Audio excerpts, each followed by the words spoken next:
And in the United States,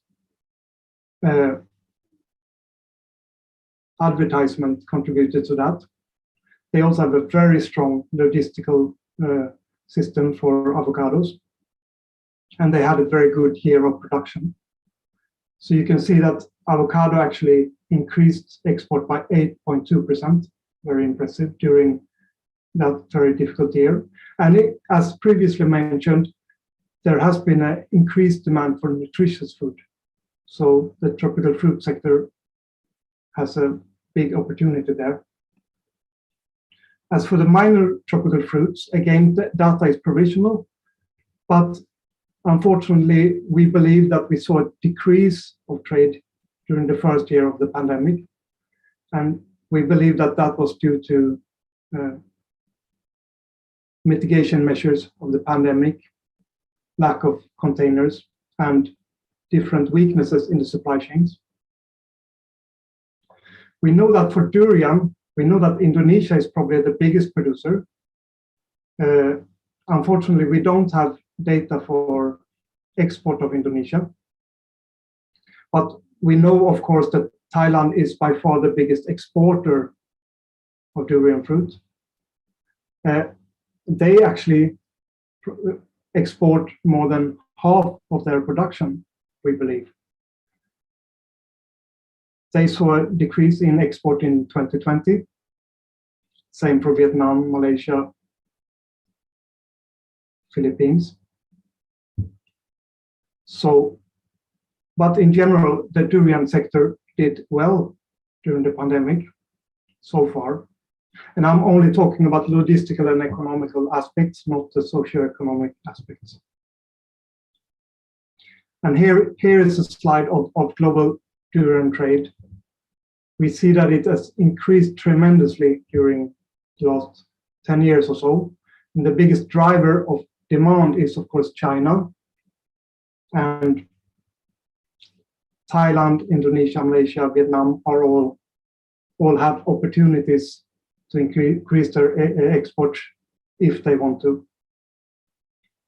But we know that the tropical fruit sector in general is faced with very difficult sustainability challenges.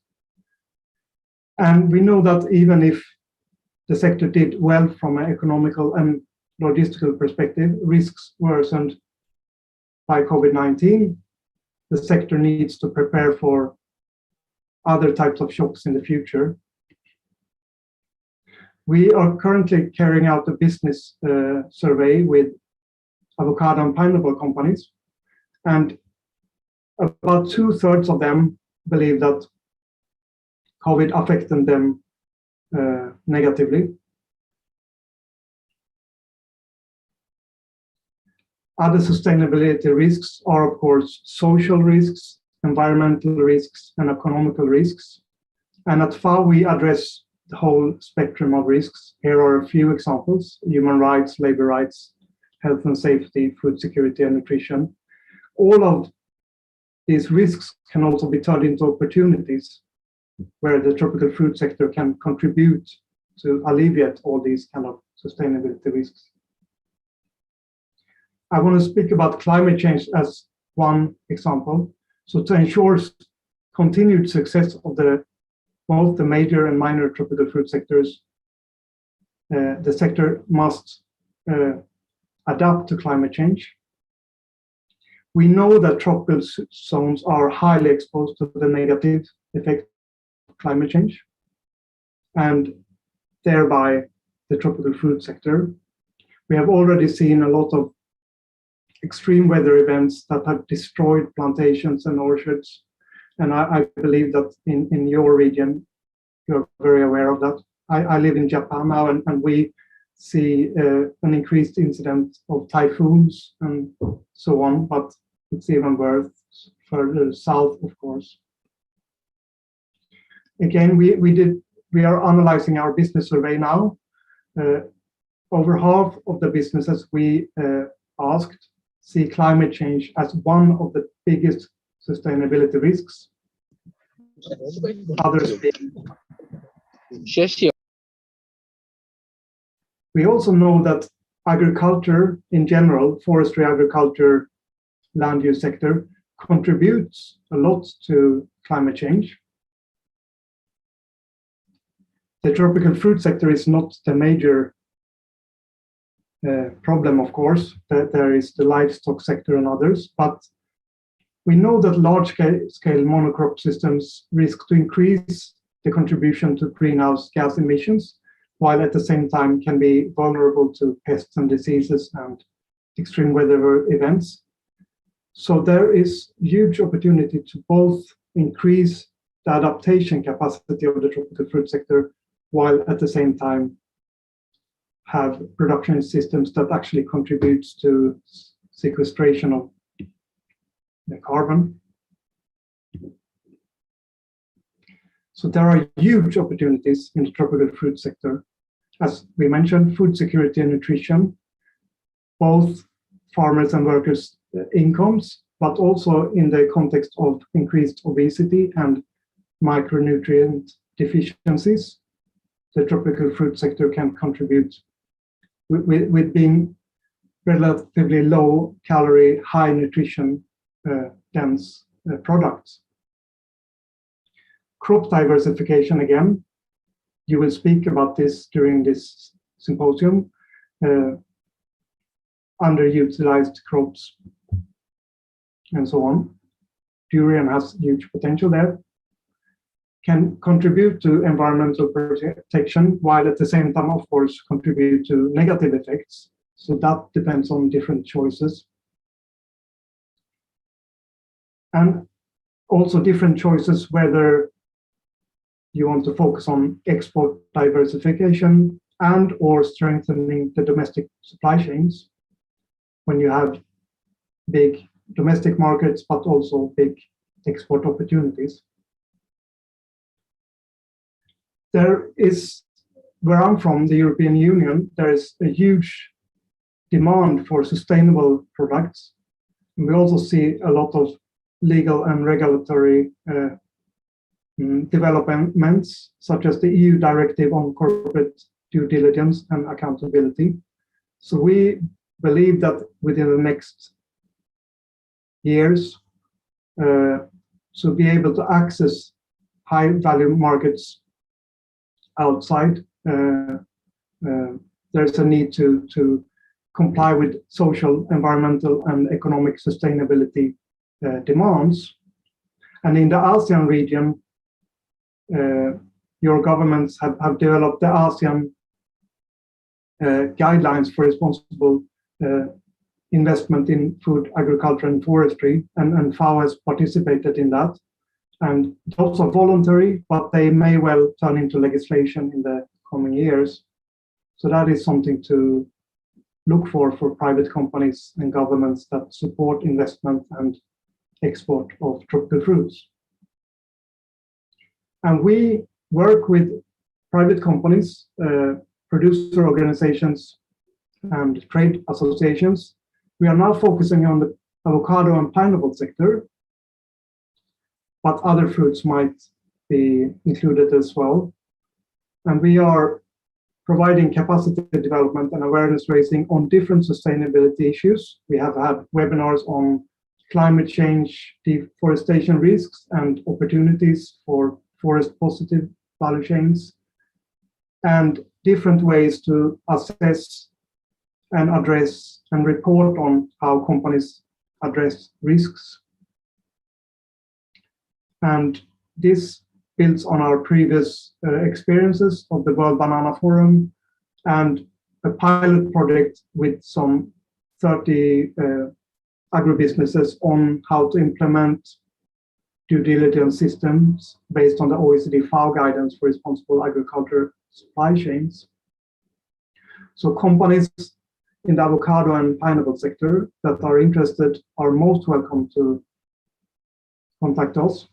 Companies in other tropical fruit sectors are, of course, also very welcome to contact us. And we have worked also with the TFNet in your region to spread awareness on this project and on good practices for sustainable value chains in tropical fruits. So the project outcome is improved business performance by addressing sustainability challenges and strengthening the resilience to various shocks that we may not foresee. It can be future pandemics, but also plant diseases. It can be supply or demand shocks, economic crisis, as well as negative impacts of climate change. So this is all I have for now, but I'm really looking forward to hear the other speakers, and I'm so humbled to be part of this symposium. And I was very impressed by the start. Many of the things that I brought up have already been brought up in the videos and the previous opening remarks. So I'm grateful that we seem to be on the same page, many of us. So thank you very much. Looking forward to a great symposium. Thank you. Well, thank you very much, Eric Jesper, for your nice presentations. Ladies and gentlemen, he shared with us about trade of tropical fruits, also a little bit about climate change, that is our problem today, and then also the project that FAO is still doing now. I think it is a nice presentation, and we will discuss it later. Well, again, thank you very much, Eric Jesper. And then we continue to the second presenters. I think we have to change it because Miss Lindsay Gessick is not with us up to now. And then I would like to invite here, actually. Hello, I've been here. Oh, okay, sorry then, I didn't see you. Well, Good morning, Lindsay. Okay, for that, I would like to invite Lindsay Gessick for your presentation. He has 20 years old backpacker in durians. He also have 400 articles on durian. Oh, that's his good experience, I think. She got a lot of experience in durian. So for us now, she would like to present the topic dealing with the Western perspective on durian. It is very interesting. So your times now, Lindsay, please. I have 30 minutes, right? Yeah, 15 minutes, please. 20 minutes, please. 20 minutes. Okay, great. Thanks so much for having me, guys. I'm really appreciative of taking part in the symposium, and I hope everyone's having a good morning wherever you are in the world. We're coming today from Hawaii. So we are here looking for durians here in Hawaii. They do grow durians here. And so if you follow us on Instagram, you'll be able to see durians in Hawaii very shortly. But today I'm going to be talking to you guys about Westerners eating durians, because I know it's very surprising to a lot of you that Westerners do enjoy durian, to the fact that people are planting it themselves here in Hawaii, and that we actually get to work with a lot of foreigners and Westerners coming to Asia primarily to eat durian. So I'm going to be starting my presentation now. Hopefully I can make this work. Apologize, I have not done very much Zoom. So hopefully I had that already set up. Oh no.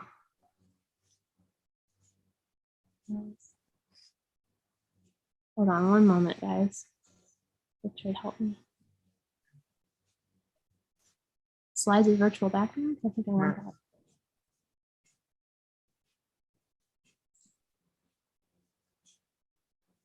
Why is it not being able to share your screen? I'm sorry. Hold on.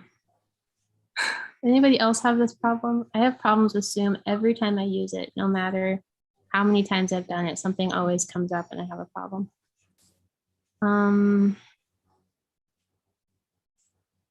Thought I had this all set up this time. So, can someone help walk me through this? I'm apparently not able to figure out how to do this.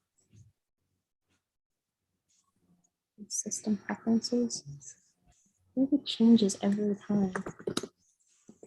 Lindsay, do you have this share screen function at the bottom? It's at the bottom. It's coming up with an error. Oh no. Only host. Yeah, I also have problems with mine, so you're not alone. I have a lot of problems with my presentation. You can start sharing.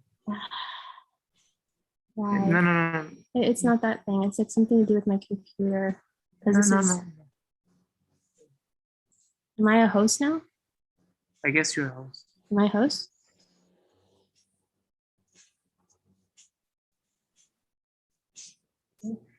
Can somebody help her from the secretariat, please? Richard's gonna fix this. I'm so sorry.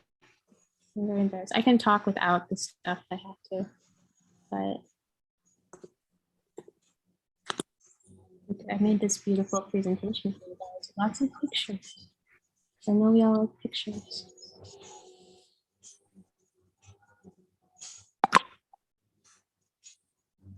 It's gonna make me quit and reopen. So, should we do that? Yeah, I guess so. All right, we will be right back. Starting again.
Everybody's still here.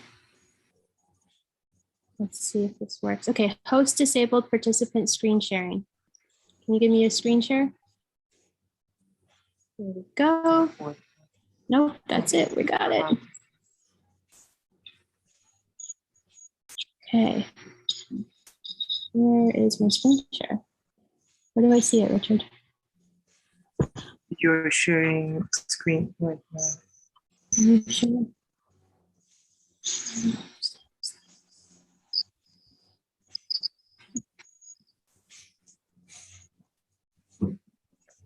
Let's just go to present mode.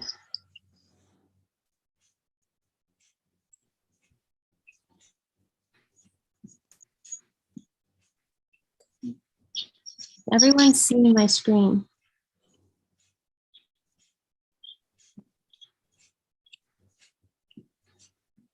Can everyone see my screen? Can anyone hear me? No, You can see it. We see your screen. Thank you. Still loading. Just wait for a while, huh? Okay. I can see.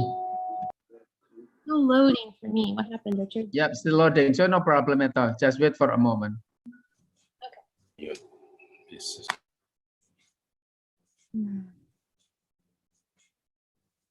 I have to re.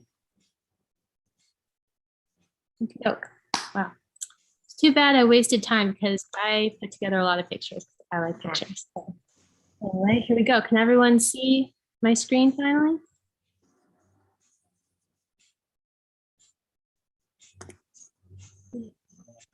Not yet, miss. Yeah. Zoom share. All right. Yep. We can see your screen clearly right now. The wrong thing. Okay. Wait.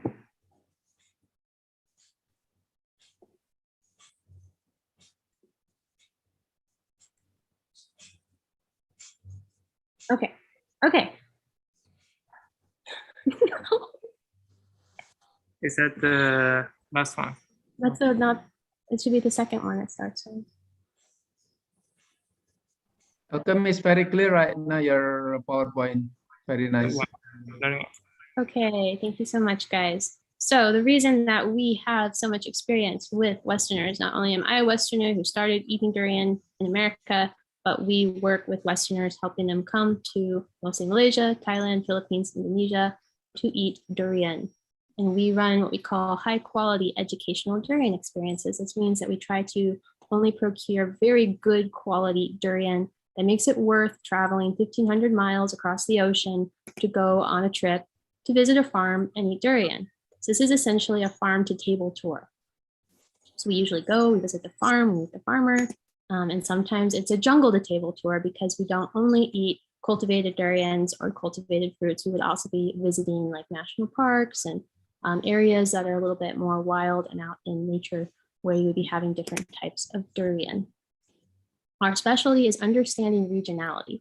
This is one of the things that had me most interested in durians, is that there are so many different kinds and they occur in different places around the world. So when we make a tour in Penang, we would be eating something like a capri. If we were to travel to some place like Raub, we would be eating tekka. If we were going to be traveling to Thailand, we might eat something called a white-fleshed ladyboy, which is a real durian variety that really exists, and this is an ancient variety. So that is pretty fun. Everyone loves white-fleshed ladyboy. And if we were in Java, we might eat something like a durian pelangi. And of course, if we were traveling to Sabah, we'd be eating durian merah. So our job is to create a sense of place through sharing durian. So we try to help people understand the topography, the geography, the culture, everything that comes together to create a culture around eating durian. And we love this because it really creates a sense of connection. There's a lot of questions asked, people talk to each other about durian, and it's just basically a conversation starter. And it makes people become a little bit more active in the environments that they are visiting. We do this in Indonesia. We've been doing tours in Philippines. We've done tours in Thailand, also in Malaysia. So we go different parts of Malaysia. There's a little bit of a lag here. Penang. Do it in Borneo.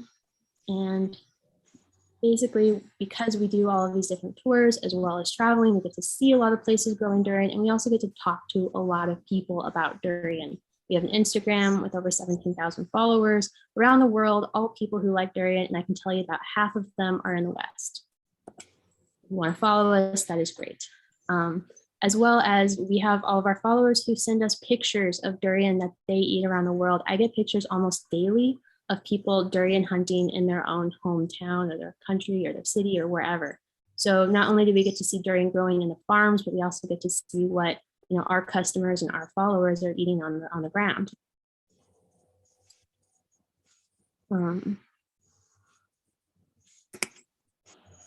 So much fun. It's not moving.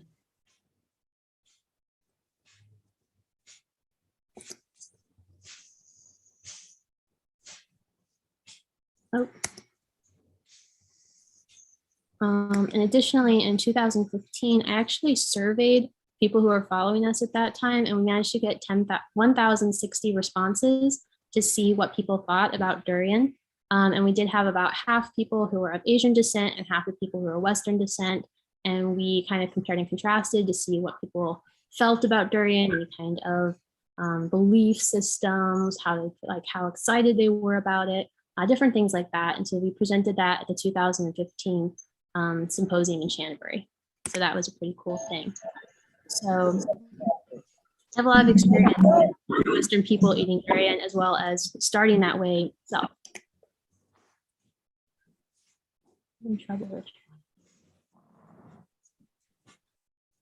So in 2019, we actually started making something called a durian tour in a box, which is where we kind of tried to give people in the West an experience of what we would be doing in Asia, try to bring the durian experience to them in their home. And so this is mail order durian. So actually the durian would come to them in their house, wherever they were in the world. And we were doing this because our customers and our fans started to tell us about their problems, right? We listened. So the biggest reason would be that we had a lot of people following us on Instagram who had never tasted durian before. It wasn't available in their area. They were, for whatever reason, they just hadn't tried it yet. And they were afraid that if they came to Asia and they didn't like it, then they would be on a durian tour with no way off the boat. So we wanted to try and get that experience to them to see that they wanted to try it. The other thing is that durian is just not that easy to come by in the US unless you live in a big city. So a lot of people were telling us that they just didn't have access. They couldn't find it. They were wanting to see it because they were following us on our adventures on Instagram, but they could not find a place to buy durian. So although they wanted to try it, they couldn't. And number 3 would be for durian lovers who had come back from Asia, who already had a lot of experience with it and couldn't find any durian that was good enough quality for them. So much left.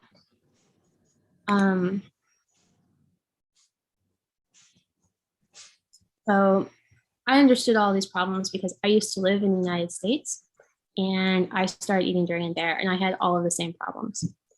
So I kind of want to talk to you today about the Western perspective, of Westerners who love durian, not Westerners who hate durian. I'm not going to talk about Westerners who hate durian because there's not that many of them, to be honest, because most people still haven't tried durian, so they haven't even had the opportunity to make up their minds. So I know it's really surprising to people that someone like myself would be dedicating my career and my life to durians because, as mentioned, we're in Hawaii right now looking for durian. So we're constantly looking for durian all the time. And most people have this perspective that Westerners hate it. Like this is a t-shirt that I found in Kuala Lumpur gift shop where everyone else is eating durian and there's the one white guy who's just like running away.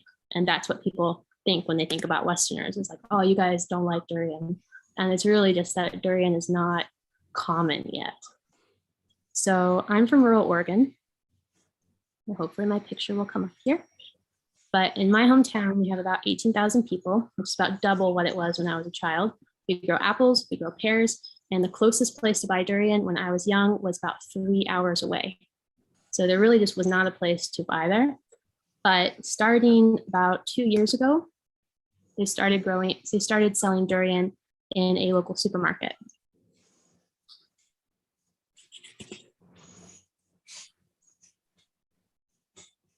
So this is where I'm from. It's very beautiful. You guys see this?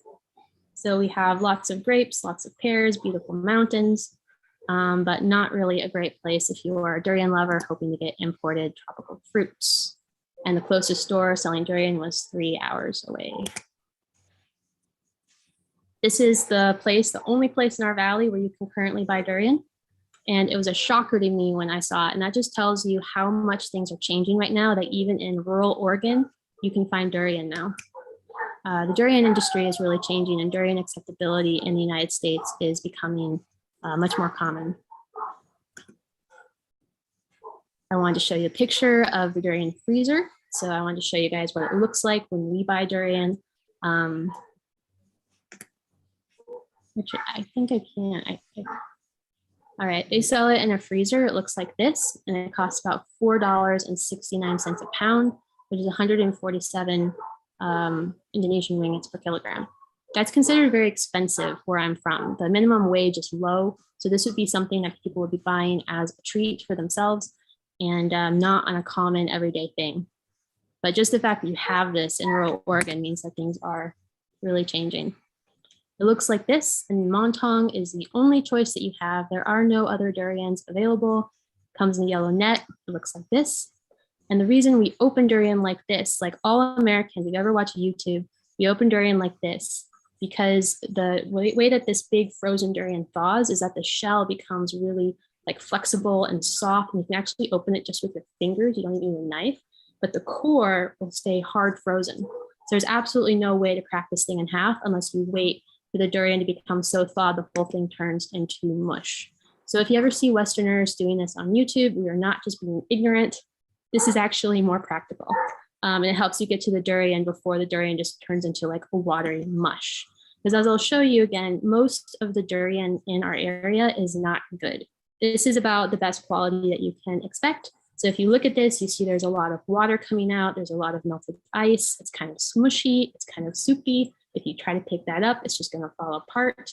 And you can also see a lot of ice damage. So this is pretty badly freezer burned.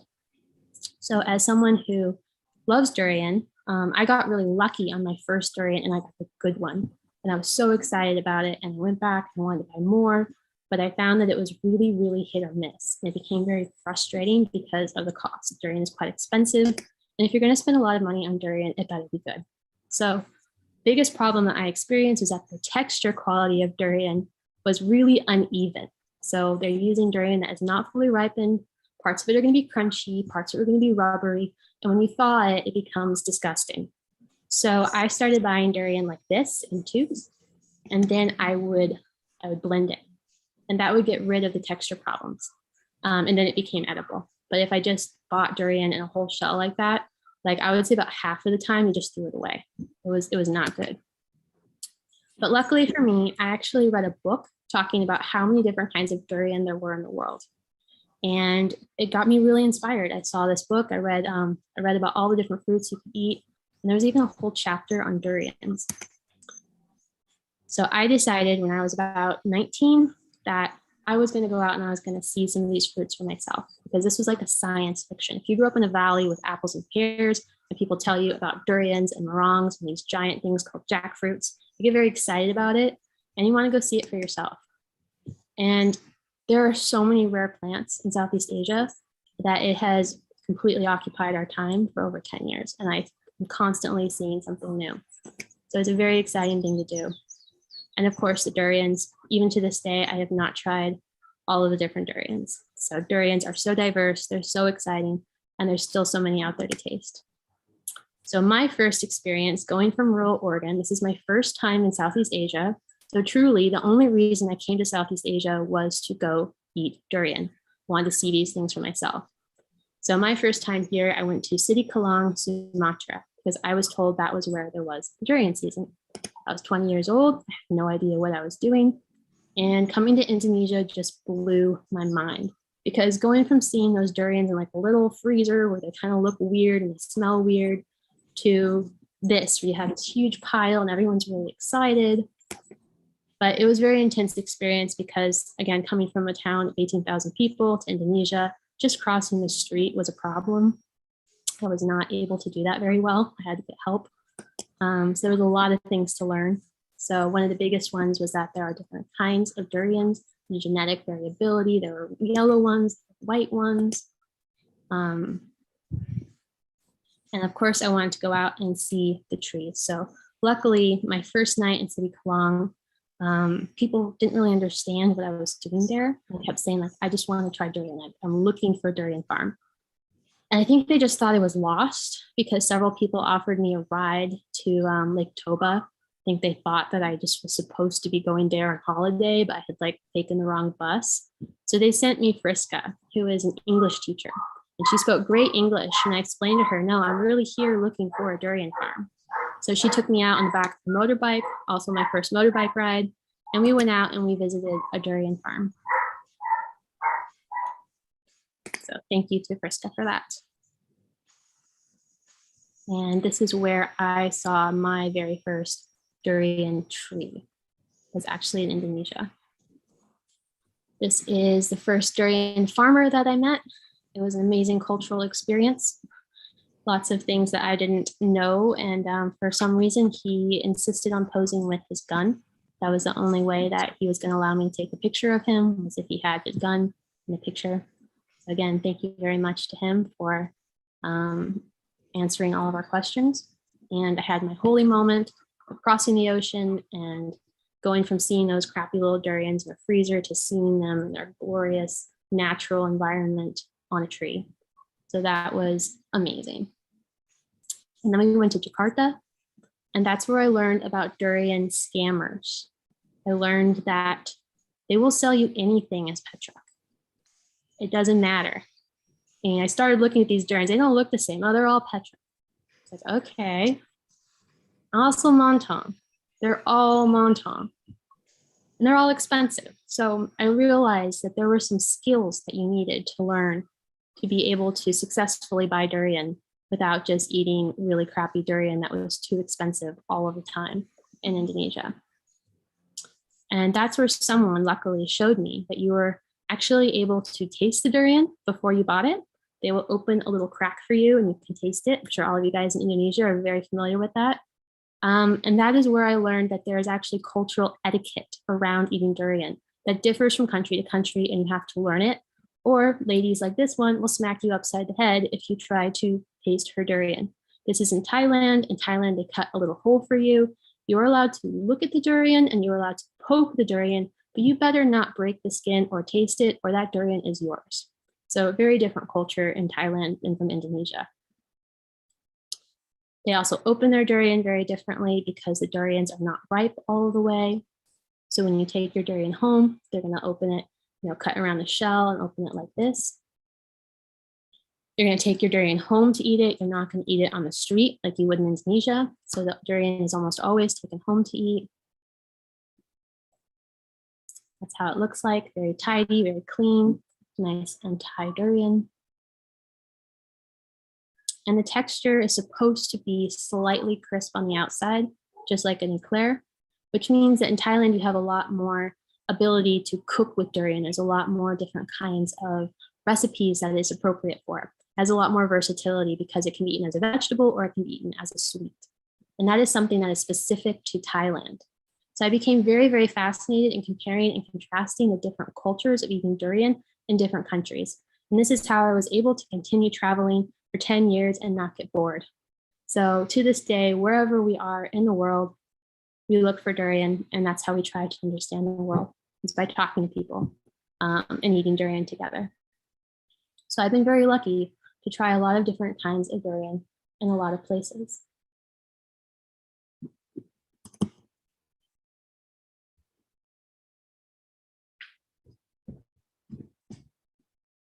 I should have more slides.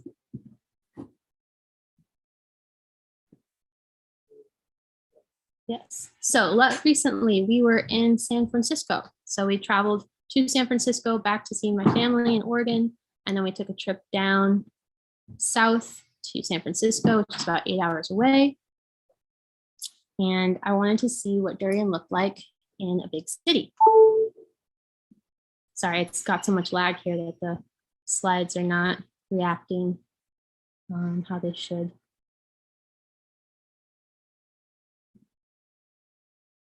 So let's see if I can get back onto my page. So San Francisco has a population of 7.5 million people and about 30% Asian ethnicity. So they should have better durian than rural Oregon. But to this day, durian is almost 100% sold in Asian grocery shops. And the best place to look is what they call Chinatown, which is where you have like a lot of different Asian shops all put together. So most of the durians are going to be found in these areas. And unfortunately, they like to leave the durian out to thaw, and then they put the durian back in the freezer at night. So you'll usually find your durian sitting out with pears and apples and peaches and all kinds of things that don't need refrigeration, while these guys are leaving water trails all over the cement. And unfortunately, that is super common. Almost all of the shops that we visited there were doing this. And this leads to really hardcore freezer burn, which is partly why we're having quality problems in the United States. So this is my husband picking out a durian for us. We decided we were going to go ahead and try, despite the fact that it was sitting out in the ambient temperature.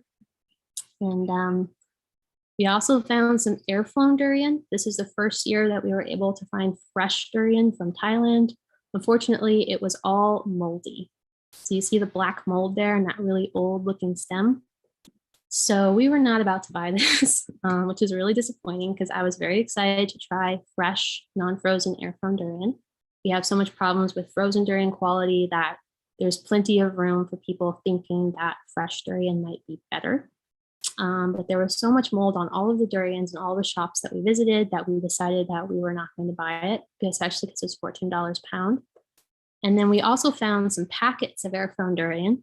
So again, you can see this is $40 for just a little packet, and the inside of it is gray. So you see all this hilum area is grayed out. It's got water sitting in the bottom of the packet. This is fully overripe, disgusting durian, and it's sitting out there, no refrigeration, for how many hours? I don't even know. I don't even know how this is legal in the state of California, but this is the current situation of durian in the biggest city for durian in America. But we decided to buy some anyway, because we like durian and we were with a group of friends, and we decided that it was time to try durian again in the US. We bought 5 kinds.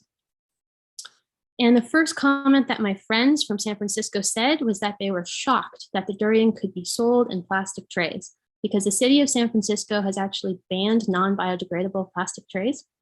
And I had several friends who have commented that they don't buy durian anymore because they're not able to recycle the plastic, and they don't want to contribute to the environmental damage, or their city doesn't provide anywhere for them to throw these away, or they're just shocked that this is possible because their area doesn't have plastic trays. So that was something that came up for us, and something that I've actually been talking to producers about in Asia is that Western ideals and values are very much centered around being eco and sustainable, while it seems like Asian people are still just really focused on having like a lot of packaging and really beautiful, like having things very organized. And so that's really a difference in values that need to be thought about when you are creating a product for the United States. So we bought this packet of Montong. This is from Thailand. It costs $14. And if you guys look at the quality there, you can tell me later what you think, if you think this looks good. We also bought some Ly Sao from Vietnam, which was cheaper than the Montong and way better. So if you look at this, you can see that this is a much denser texture. It froze much better because it has smaller ice crystals. Because it was less wet to start with, later on it thaws and it doesn't have all the soupiness, it doesn't fall apart. It's in general just a much better quality durian than the Montong, and it was also cheaper. We also bought some Musang King because I am a Musang King lover. I miss Malaysia. I used to stay a lot of my time in Malaysia and haven't been able to go back because of the pandemic. So just for old time's sake, we bought some Musang King and it was great. But what you see here is there's actually freezer damage on the ones on the right. So those ones, for some reason, maybe they were kept too long in the freezer. I think these are actually last season's durians. I looked at the production label. So these ones, after you keep durian in the freezer for around 8 months to a year, the color goes away. So for something like a Musang King, where the color is super important, that's going to be really important toward talking to your customers, because if they think they're supposed to be buying a yellow durian and they buy a white durian, they're going to be super confused. Even though this tasted great, the color was gone.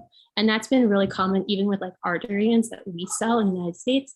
After about 8 months to a year, the color is just gone. And you just should be aware of that you cannot store durian forever. And in this durian, I love to talk about this durian because I have bought this brand 3 times, and all 3 times I have thrown it away. This is the worst brand of durian in the United States. It comes from Vietnam. It's the cheapest one. So if you're a new person eating durian and you don't know if you're going to like it yet, you're very likely to buy this one because it's a lower risk, right? It's cheaper. But it is such bad quality. It tastes like rubber. It's just a really bad durian. And if a person who's new to durian tries this, they're going to think that all durian is horrible. And so this brand is a problem for you guys who want to market to the United States, because this brand is going to make it so that people never buy again. So that's something that you need to think about. So problems in the US durian market that we saw, especially on this last trip, the quality is overall not very good.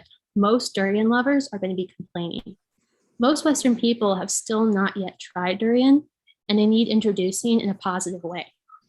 Durian is kind of expensive, so it's going to be taking a risk, especially if you're hearing from other people that durian is not good in the United States. And durian is not really sold where Western people shop. It's still pretty much limited only to like Chinatown, Asian grocery shops, things like that. And if you live outside of a big city, durian is not easy to find or to buy. So on that same trip to San Francisco, we did visit a health food shop called the Berkeley Bowl. This is considered kind of a high-end grocery store. And this is the first year that I've ever seen durian being sold in like a Western supermarket. So we found a fresh durian that actually did not have mold on it, which was great. And it was in the refrigerated section, also great. And we also found frozen durian. So I think it's very clear that things are changing. And if I go back to that survey that I did back in 2015, the biggest difference that we found between Asian durian lovers and Western durian lovers was how healthy people thought it was. So Asian durian lovers thought that durian was not very healthy, that it was like a naughty treat that you should eat for dessert. It was too high in cholesterol. It caused heatiness. It caused diabetes, like makes you fat. Like most Asian people have talked to them, they're like, oh, I eat too much durian. It's bad for me. But if you talk to most Western durian lovers, they'll probably tell you that durian is like a superfood. So I think that that is probably the future of durian in the United States if you want to reach outside of the Asian market. So in my opinion, the future of durian in the Western market is that it needs to be sold in more alternative supermarkets, places like the Berkeley Bowl or Whole Foods or the Joe's, or places where people who are looking for different kinds of products might be shopping. It needs to be marketed as more of a health food, so that probably would change your labeling. And the packaging needs to be eco-friendly and biodegradable to fit that market. In addition, vendors need to be educated about how to properly store durian so there's not so much fruit damage and freezer burn. And you need to be able to focus on varieties that freeze well or transport well. And probably you need to think differently about which varieties you're going to use for fresh durian and which varieties you're going to use for frozen durian, because the different varieties travel differently. So that means that maybe Musang King is going to be a great durian for your freezer, but maybe you need a different durian for fresh. And in overall, just overall across the United States, the quality needs to be improved to gain customer trust. So I really hope that you guys found this presentation interesting and helpful. And sorry for like technological issues. We will figure out how to get Zoom working better. And always, get in touch with us if you have questions. I answer all of my messages. I'm on Instagram at Durian Writer. And yeah, I hope you enjoyed this presentation. Thanks again for having us. That's a nice experience during dealing with durian, yeah? Yeah.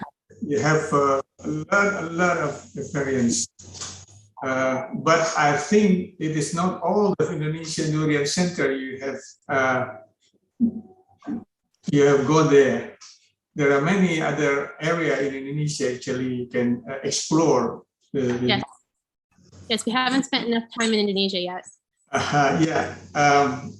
There are many information that you share with us this morning. Travel, selling in US, and then writing books. Oh, that's a good experience. And also different culture of eating durians. This is nice information actually. When I was a child, I used to eat durian with rice and put some spice. It's very, very nice. Yeah. And there are also, I think not many people in Western like durian, right? That's such a myth because most people haven't had the opportunity to try it. And of my friends and of my family, once I gave them good quality durian, everyone liked it. I had some problems with my parents because I brought them a monk from the store and it was a bad quality one. And of course they didn't like it. But once I brought them, the first durian that they liked was actually Musang King. And that was the one that changed their mind. And now I can share durian with my family and I can bring durian home, and that is great. I also have a friend in Belgium. When I said about durian, oh, I don't like it, he said. But his wife shouted, I like durians. So it's very different. Well, Lindsay and also Jasper, we have two presentations, and we come now to discussion session. So please raise your hand to ask question, both for Jasper and also for Lindsay.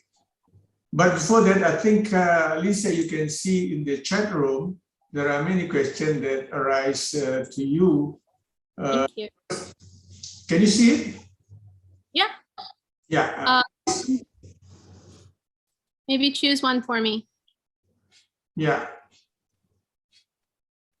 There are many questions, I think, to you dealing with durian. On the aroma of durian, I think that one's difficult because it's just a foreign smell. The first time that I smelled durian, I was actually at like a festival, and it was very confusing because there was a very strong smell, but I couldn't figure out if it was like campers who weren't taking showers or campfire, or like it was just a confusing aroma, because we actually use in the United States for natural gas or propane, they use aroma. That it got that kind of like garlicky smell. So a lot of people, when they smell something unfamiliar, they think it must be that. But in general, I think it's just an unfamiliar smell and is not something that people can get over it. That's been my experience so far. But I don't think that it's something that people really, you know, it's like even in Indonesia, not everybody likes the smell of durian, right? It's a little bit, but I don't think that as like a ethnicity or anything, we're blocked from liking durian. It's just not something that's familiar to us yet. Yeah. Yeah. Say in Indonesia we have tempoyak. That's a part of Yes. durians, and also durian pancake. You know about that? Oh yes, I like tempoyak very much. You like I it, especially yeah. I love curry with tempoyak, one of my favorites. There is also talk. I actually can't eat it because of the wheat. I'm gluten intolerant. So sorry guys, I've never had apom balik. Yeah. Many people don't like the smell of durian. Do you have any comment about that? Especially for I think I did comment on that. I think I did just comment on the smell being just unfamiliar, because as I mentioned, the first time that I smelled durian, I was at a festival event, and there were many people around, and people were wearing different kinds of perfumes, and people were camping and not taking showers. And the smell of durian, I just could not identify what it was. So I wasn't really sure. I just couldn't figure out what it was. And finally, someone told me it was a durian. But it's just a really unfamiliar smell. You never smelled that before.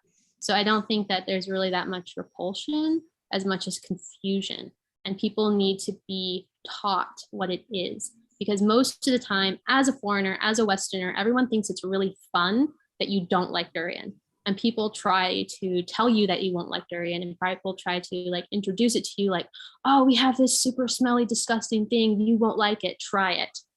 Who is going to try it after you tell them that it's disgusting and they won't like it?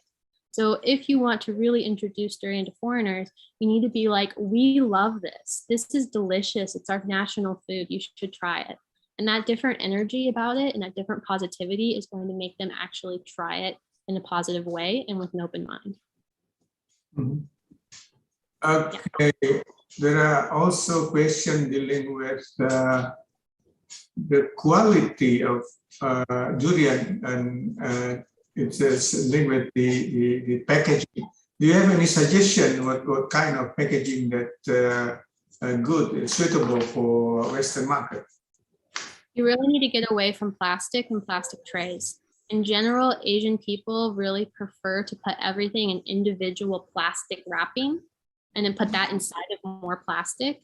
And the Western market is really trying to go toward eco-friendly, sustainable, biodegradable plastic. So I think that Asia just really needs to get on top of changing their packaging towards something that's more sustainable and eco-friendly. And you're gonna have much better success rate, because I know that like my friends and family, there are certain products that they like that they don't buy specifically because it involves too much plastic. Like my mom in Oregon, we don't even have a way to dispose of plastic because we don't have recycling centers and stuff. So people just don't buy it. So yeah, if you're missing a lot of your target market because it is a health food thing. Like people who are into durian often have a lot of crossover with health food, and healthy food people normally really care about the environment. Well, okay, based on your experience, what kind of variety of durian you like, especially from Asia? That I like, or that I think will do well shipping? Because it's a different question. You like, and maybe also the Western people like. Western people like, I'm different because I like bitter durians. I like very strong bitter durians. That's my taste profile. I'm also a person who eats pure dark chocolate without sugar. So you have to understand what I like is a little different. But But I would say that for the Western market, you really just need to be focusing on quality. Quality is the biggest thing that is missing. We just have problems with freezer burn. Our durian is icy. It's often shipped half ripe, so that there is a lot of crunchy parts in the durian and the rest of it is soupy. It's just terrible, guys. Like, I love durian, and half the time I can't eat durian in the United States.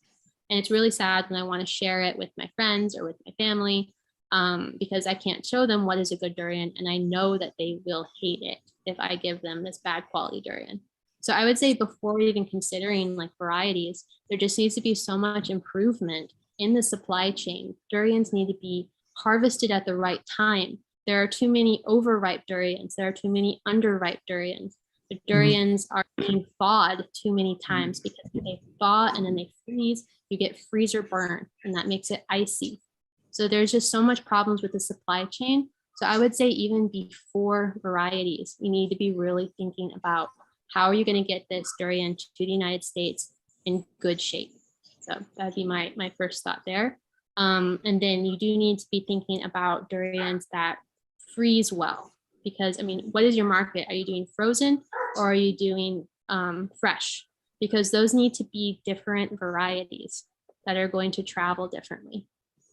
So if you want to do frozen, you need durians that are going to be drier with less wet and smaller ice crystals, so that they stay frozen better. And if you're going to be doing fresh, you need durians that are going to ripen more slowly, right? So. Okay, thank you, Lindsay. I move to the audience that raised their hand. I think the first one is Pak Afandi, please.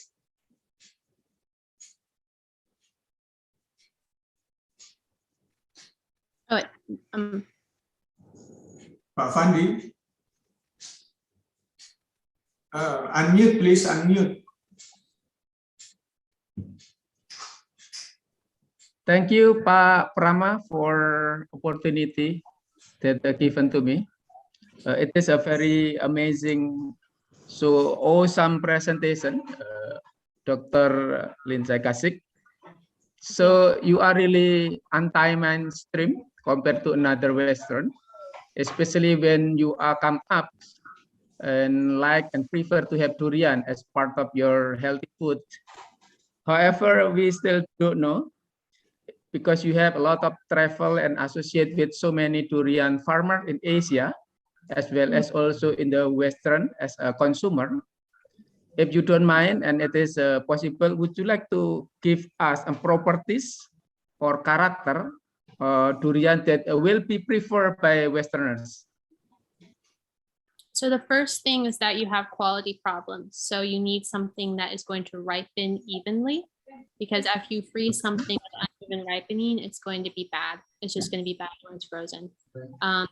It's very, yeah. So that's the biggest thing, is even ripening. Number two is that you need something that is fleshy, because people still really prefer durian that has a lot of meat on it. Number three would be something that is a little bit drier in texture. So something like musangking, right? That's not going to be too wet, because wet durian doesn't freeze well. It's just going to become a soup when it thaws.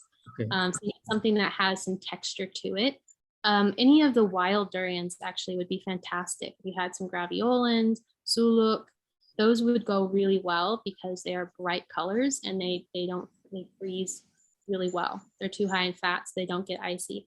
And I would just go for any of those durians that are thick, bright colored, and dry. Those would probably be the most important. In terms of color, what do you think? Color. Color? Yep. Color is less important to Western people than it is to Asians. Asian people are super obsessed with yellow. Actually, okay.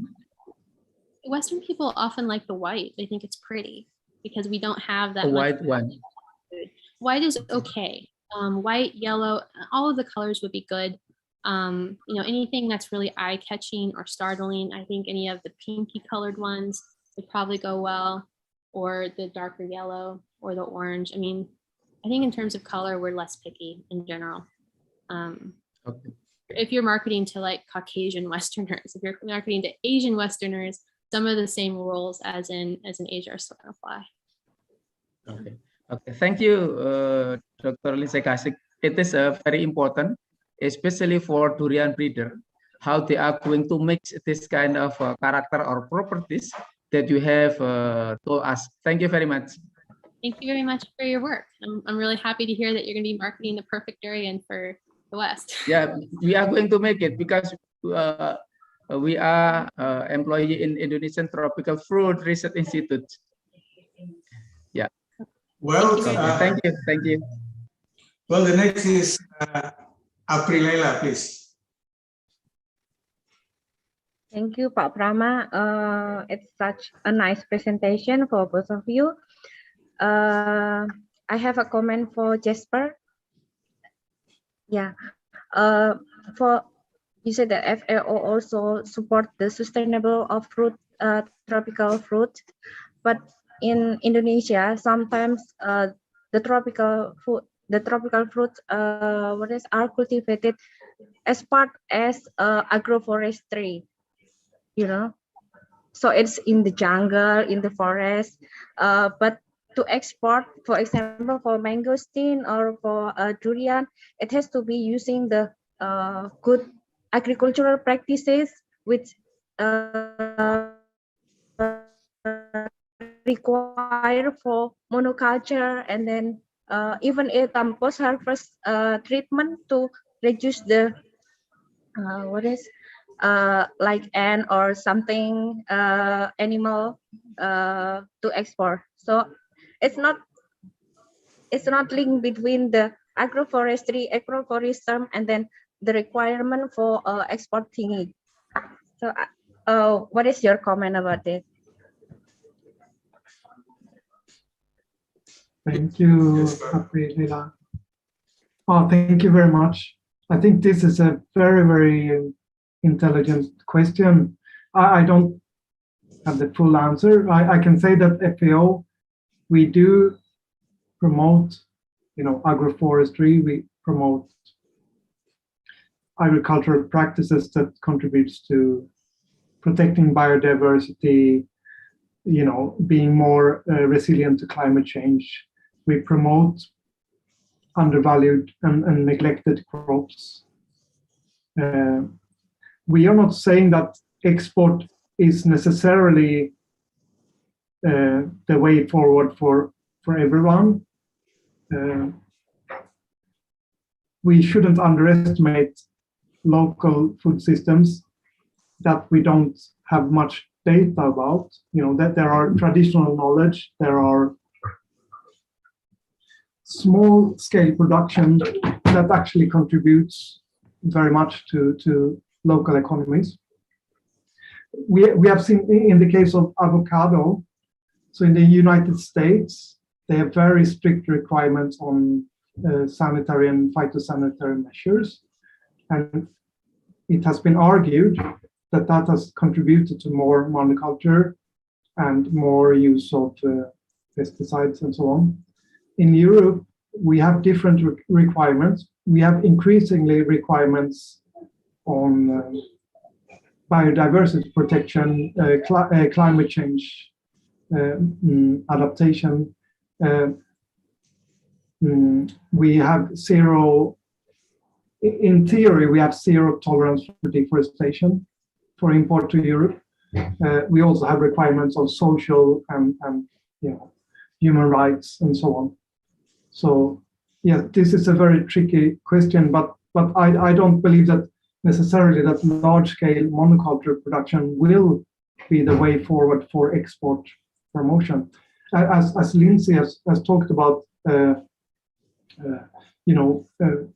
these kind of crops that are grown wild or that are grown on a scale might be very interesting for customers that has the purchasing power and that are interested in sustainability issues. So I don't have the full answer, but this is something for sure that we need to discuss and do more research on. So thank you very much. Well, thank you, Jasper. Is there any question from the floor?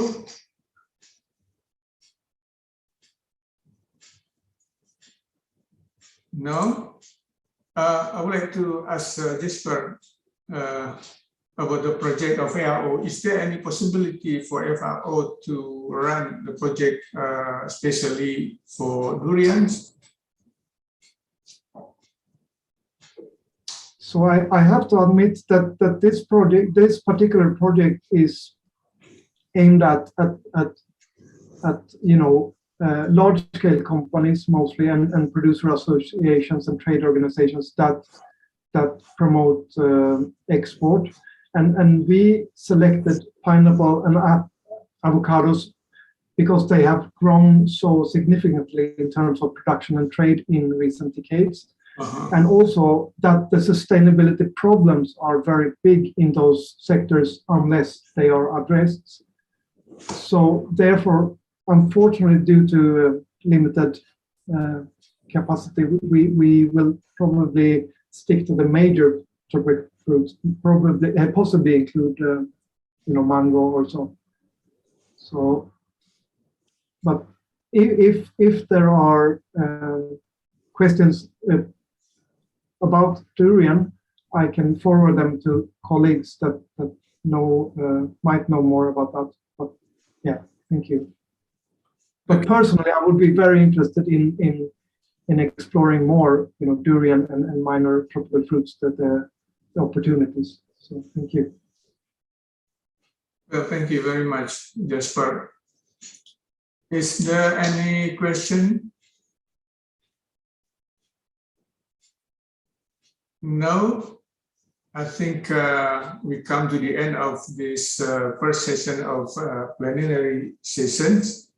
For that, I would like to hand it over to our Master of Ceremony. Thank you very much.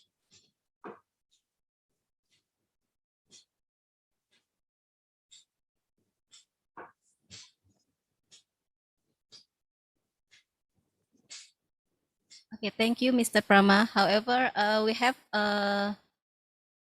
news from the we haven't got any news from the Minister. So can you continue the plenary session? Okay. Okay. Maybe the plenary can be continued with another speakers. Okay, then. Thank you for these changes of our schedule. For the next presenters is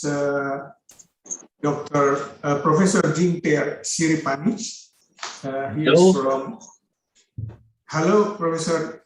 Yes, I'm here. Can you hear me? Yes. Good morning. Nice. Good morning. He is a professor in the Department of Horticulture, Faculty of Agriculture, Kasetsat University. He has a lot of experience dealing with horticulture, of course, and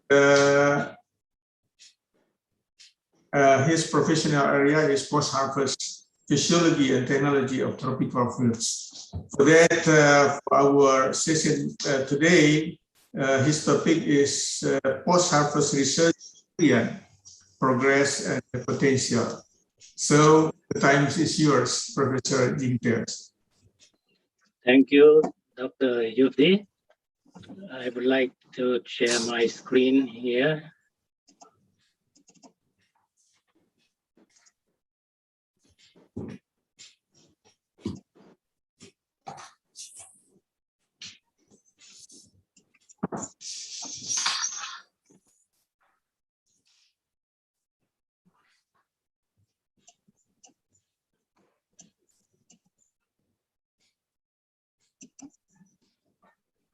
Okay, can you see my slide? Yeah. Is it moving? Yeah, it's nice. Yeah. I have to go back to the first slide. Second. Okay. Now, first of all, I would like to thank the organizer for inviting me to present this work. All right. Now, as you already know that durian has become the most sought after tropical fruit at the present time.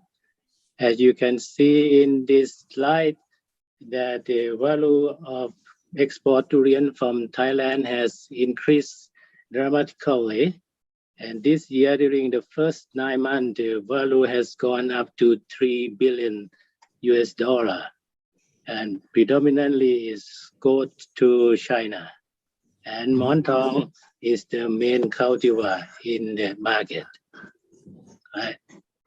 And today, I will share with you progress and potential in durian post-harvest research. My talk will include the past research and known facts that should be appear in black and blue letters.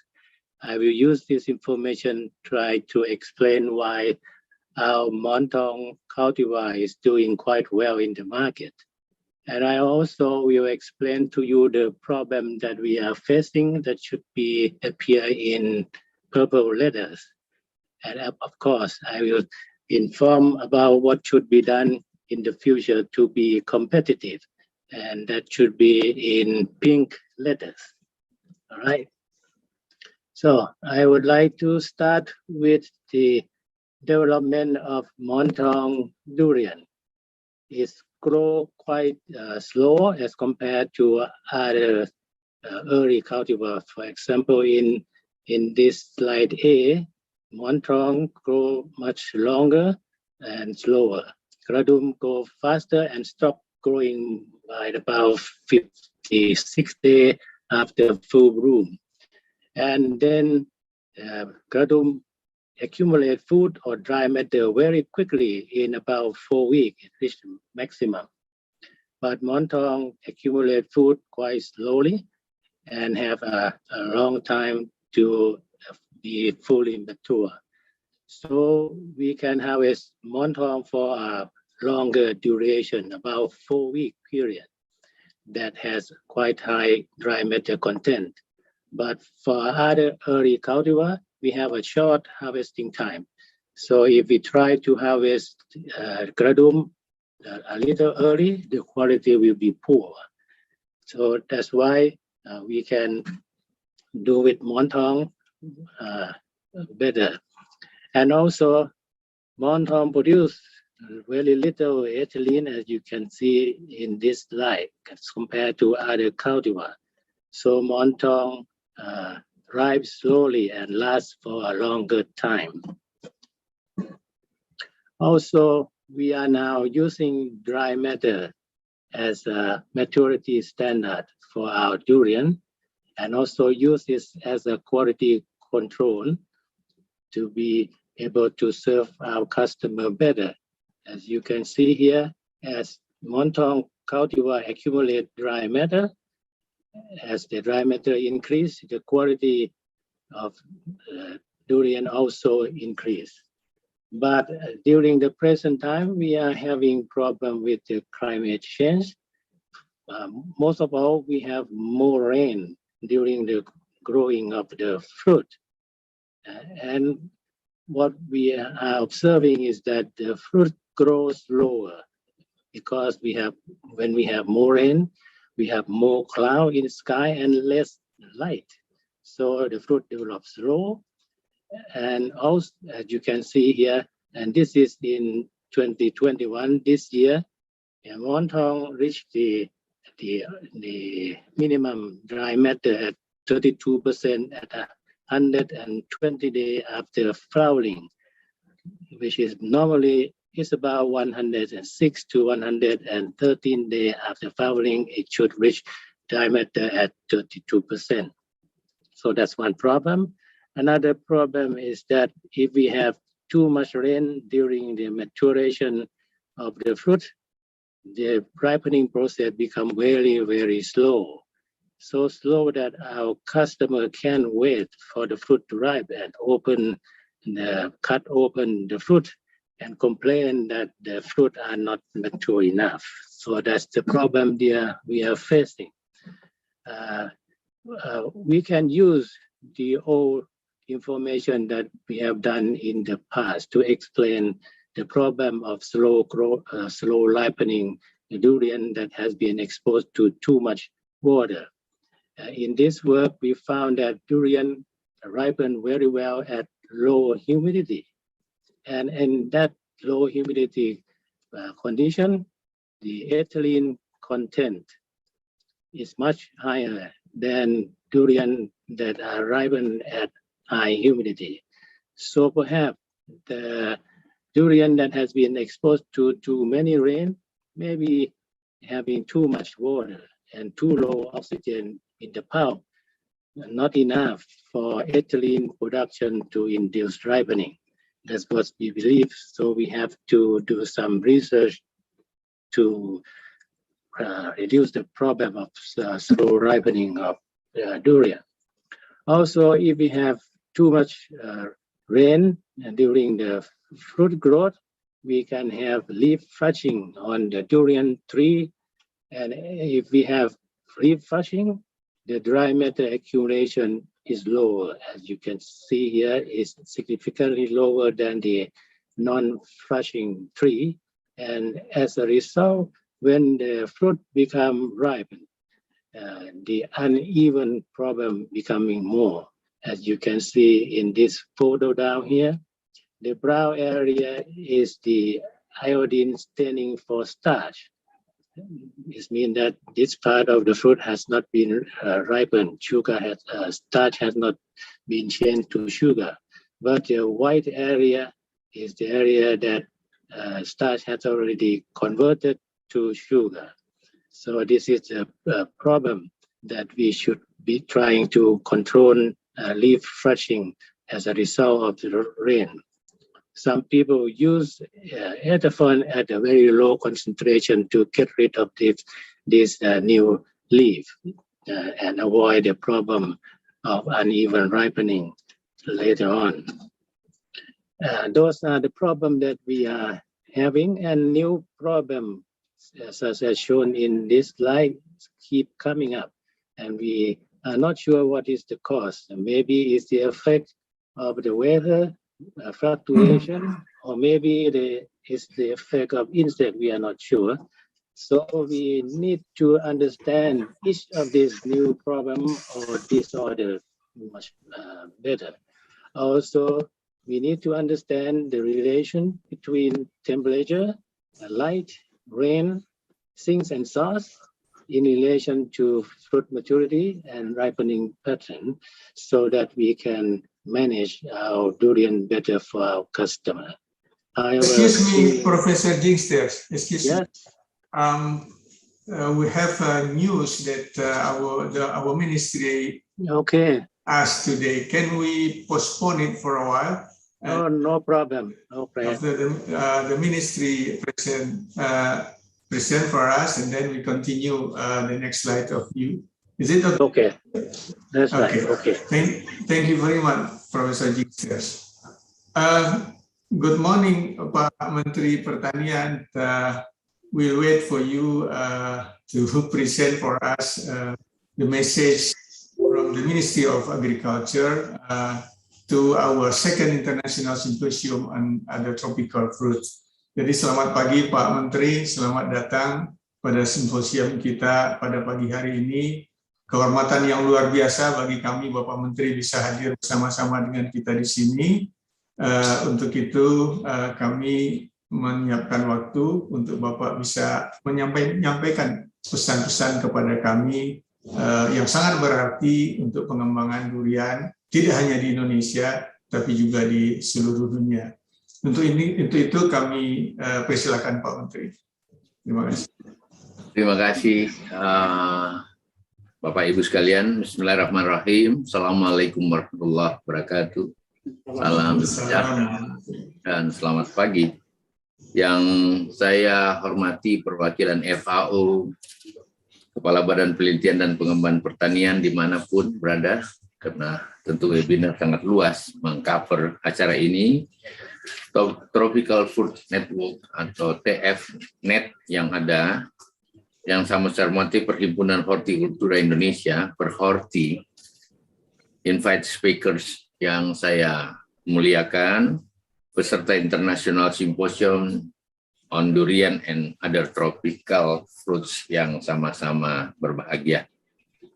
Mengawali sambutan ini di tengah situasi pandemik COVID-19 yang masih belum juga reda, mari kita selalu memanjatkan rasa syukur dan puji kita kepada Tuhan Yang Maha Kuasa, hanya atas limpahan dan rahmat serta karunia-Nya, sehingga kita bisa hadir dan diberi kesempatan dan kekuatan kesehatan melakukan webinar, melakukan berbagai dialog dan diskusi forum FGD yang ada untuk menemukan cara-cara terbaik untuk kepentingan kehidupan kita di semua negeri, di semua bangsa, di seluruh dunia, untuk menghadirkan kemampuan-kemampuan semua negeri dan bangsa menghadapi tantangan-tantangan baru sesudah COVID dan masa-masa yang akan datang.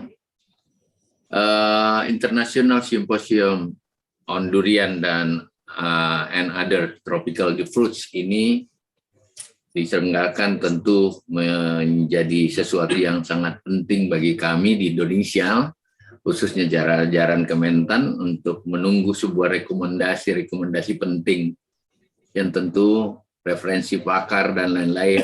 Tadi sudah disampaikan Mr. Jian Tair, saya sangat menikmati walaupun hanya 5 menit. Presentasi itu sangat bagus sekali untuk kita jadikan pedoman. Bapak dan hadirin sekalian, perkenankan saya mengucapkan terima kasih dan penghargaan kepada Balit Banten dan jajarannya dan semua pihak yang terlibat atas terselenggaranya International Symposium ini, terutama para pakar yang memberikan referensi untuk kita semua.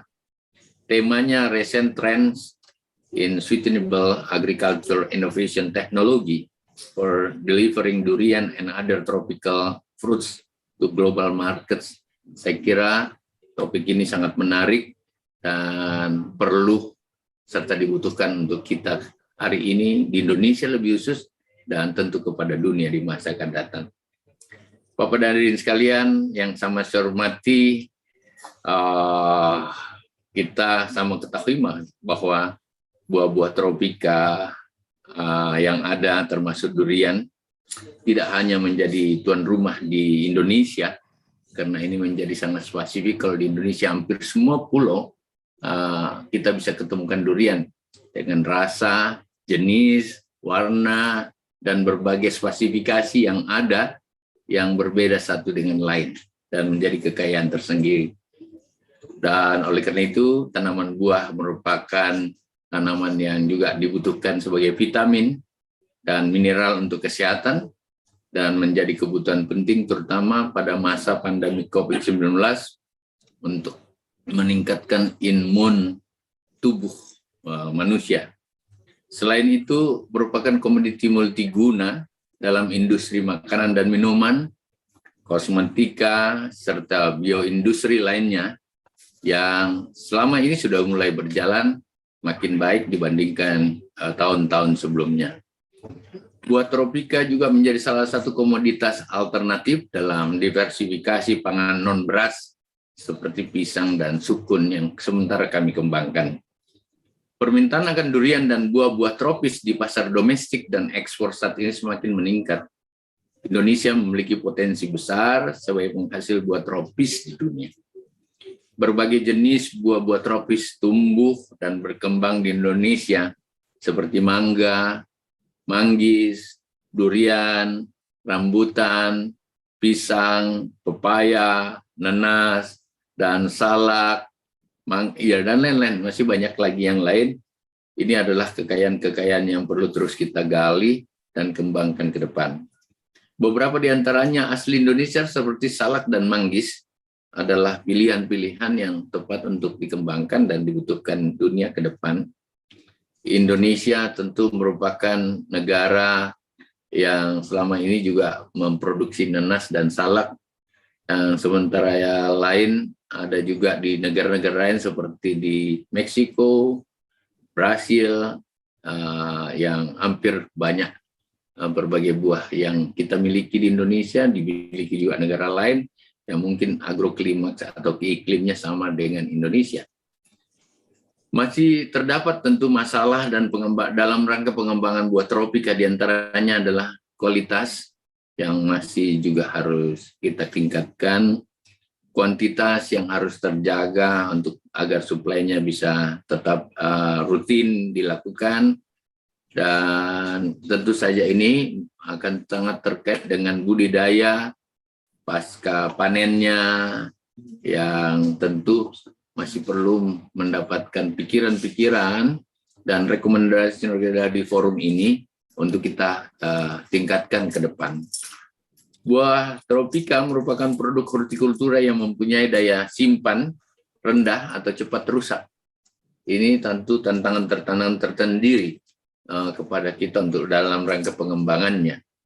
Kuantitas dan kontinuitas produksi disebabkan belum tertatanya kawasan dan sentra produksi yang masih tersebar di berbagai pulau juga menjadi hal-hal yang harus kita pikirkan ke depan agar bisa menjaga kontinuitas dan bisa mengendalikan kualitas yang dibutuhkan.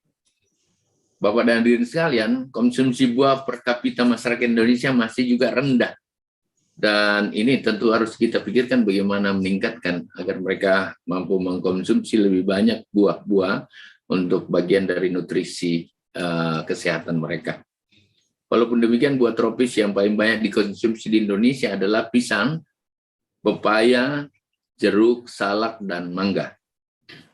Perubahan gaya hidup masyarakat Indonesia telah mulai berubah dari banyak mengkonsumsi karbohidrat menjadi lebih banyak mengkonsumsi buah dan sayur adalah hal-hal penting yang harus kita perkenalkan ke depan. Secara umum ingin saya katakan bahwa pasar domestik sangat potensial karena Indonesia memiliki jumlah penduduk yang keempat terbesar dunia. Sesudah Cina, Amerika, dan India adalah Indonesia. Dan selama ini sekitar 90% dari produk buah Indonesia dikonsumsi dalam negeri, dan hanya sekitar 10% atau kurang diekspor ke negara lain. Kondisi ini menunjukkan potensi yang tinggi baik untuk pasar domestik maupun untuk pasar ekspor untuk kita mengembangkan buah-buah yang ada di Indonesia. Bapak hadirin sekalian, pada masa pandemik di sektor pertanian masih mampu tumbuh positif sebanyak 2,19%. Dan memberi andil terbesar terhadap produksi domestik bruto atau PDB, yaitu sebesar 15,46%. Selama 4 tahun terakhir, buah-buah terus memberi kontribusi ekspor terbesar pada sektor hortikultura. Permintaan terhadap buah-buah dan pasar global selama masa pandemi juga meningkat tajam. Produksi buah-buah nasional pada 2019 naik 4,8%, dari tahun 2018, dan nilai tambah ekspor meningkat 73,4%. Negara tujuan ekspor buah Indonesia terbesar yaitu ke Vietnam 27%, Malaysia 19%, Tiongkok 17%, India 10%, Hong Kong 6%, Thailand 5%, dan Uni Emirat Arab 3%. Permintaan secara terintegrasi telah mengembangkan kawasan hortikultura berorientasi ekspor, kemitraan hulu hilir berbasis teknologi, gerakan mendorong kawasan buah, dan gerakan 3 kali ekspor atau gratis, dan membangun kampung-kampung buah adalah program yang 1 tahun ini kita coba maksimalkan. Arah pengembangan komoditas buah Indonesia ke depan adalah meningkatkan konsumsi per kapita, atau yang kedua adalah swasembada, dan juga peningkatan ekspor. Ini menjadi tujuan-tujuan strategis yang membutuhkan kajian-kajian telah dan rekomendasi dari forum-forum seminar seperti ini. Strategi pengembangan buah unggul nasional yang kita akan lakukan adalah 1, pengembangan varietas buah unggul yang sesuai dengan preferensi pasar. Yang kedua, pengembangan industri perbenihan yang tepat varietas dan kualitas dengan skala industri. Dan ketiga, penerapan teknologi budidaya berbasis kawasan atau orchard. Yang keempat, pengembangan cold chain system dalam kegiatan logistiknya. Dan yang kelima, pengembangan pasar domestik dan ekspor. Yang ketujuh, menumbuhkan agroindustri buah tropis. Dan ketujuh, mendorong keikutsertaan dan kontribusi badan usaha dan swasta dalam mempercepat pencapaian target-target yang ada. Hadirin sekalian, peserta webinar yang saya hormati, keberadaan institusi pemerintah pusat, pemerintah daerah, perusahaan swasta, petani milenial yang kami kembangkan, dan anggota masyarakat lain merupakan bagian yang tidak terpisahkan untuk sama-sama berkomitmen dalam pengembangan tanaman buah di Indonesia.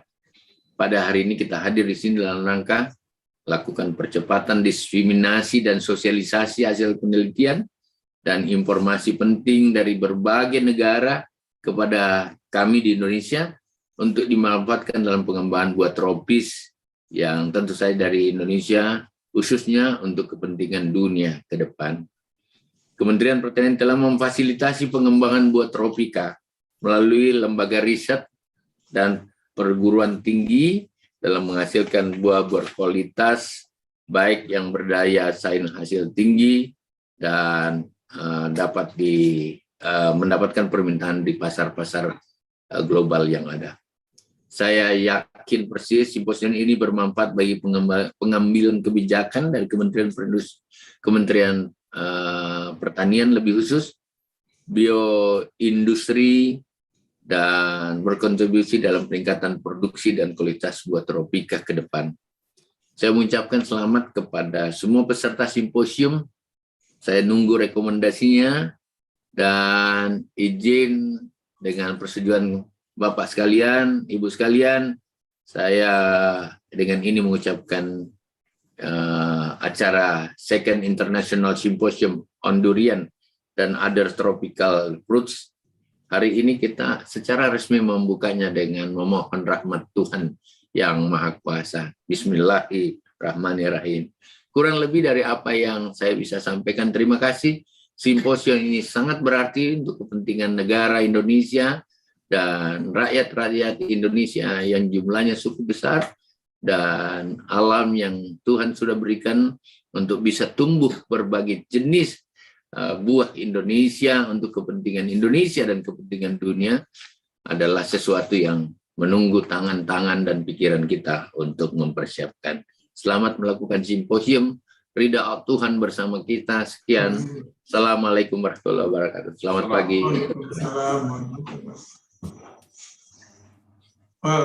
Terima kasih banyak Bapak Menteri atas arahan Bapak. Mudah-mudahan arahan Bapak bisa kita tindak lanjuti lebih lanjut untuk membangun buah tropika Indonesia. Tidak hanya untuk kebutuhan dalam negeri, tapi juga untuk kebutuhan dunia secara keseluruhan. Sekali lagi terima kasih Bapak Menteri. Mohon izin kami melanjutkan kembali simposium ini. Sekali lagi terima kasih Pak Menteri. Well, ladies and gentlemen,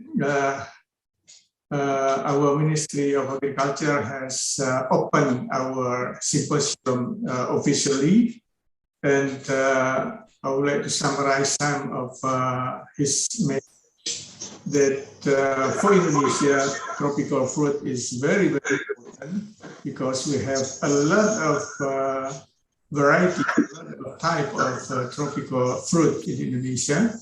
And for that, our Ministry of Agriculture also developed some program dealing with tropical fruit development.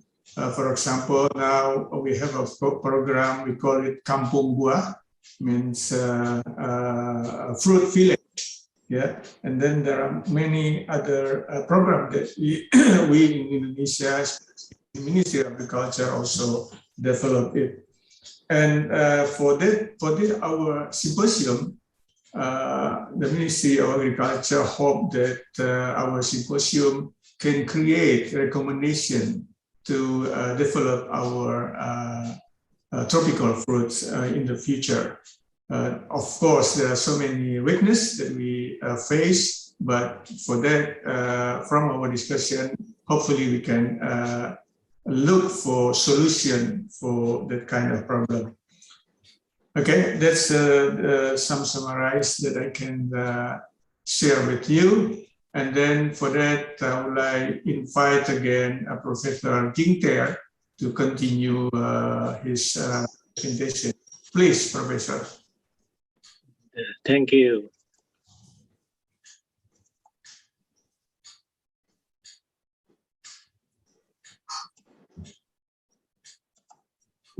So I will stop here.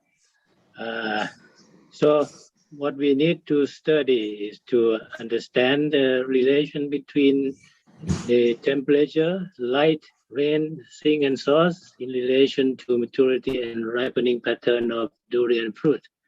However, this kind of study is not easy because during a study, the weather may or may not be normal or not normal as expected. So I hope the experiment will do well. As we know more about our durian, on the other hand, our customer keep changing.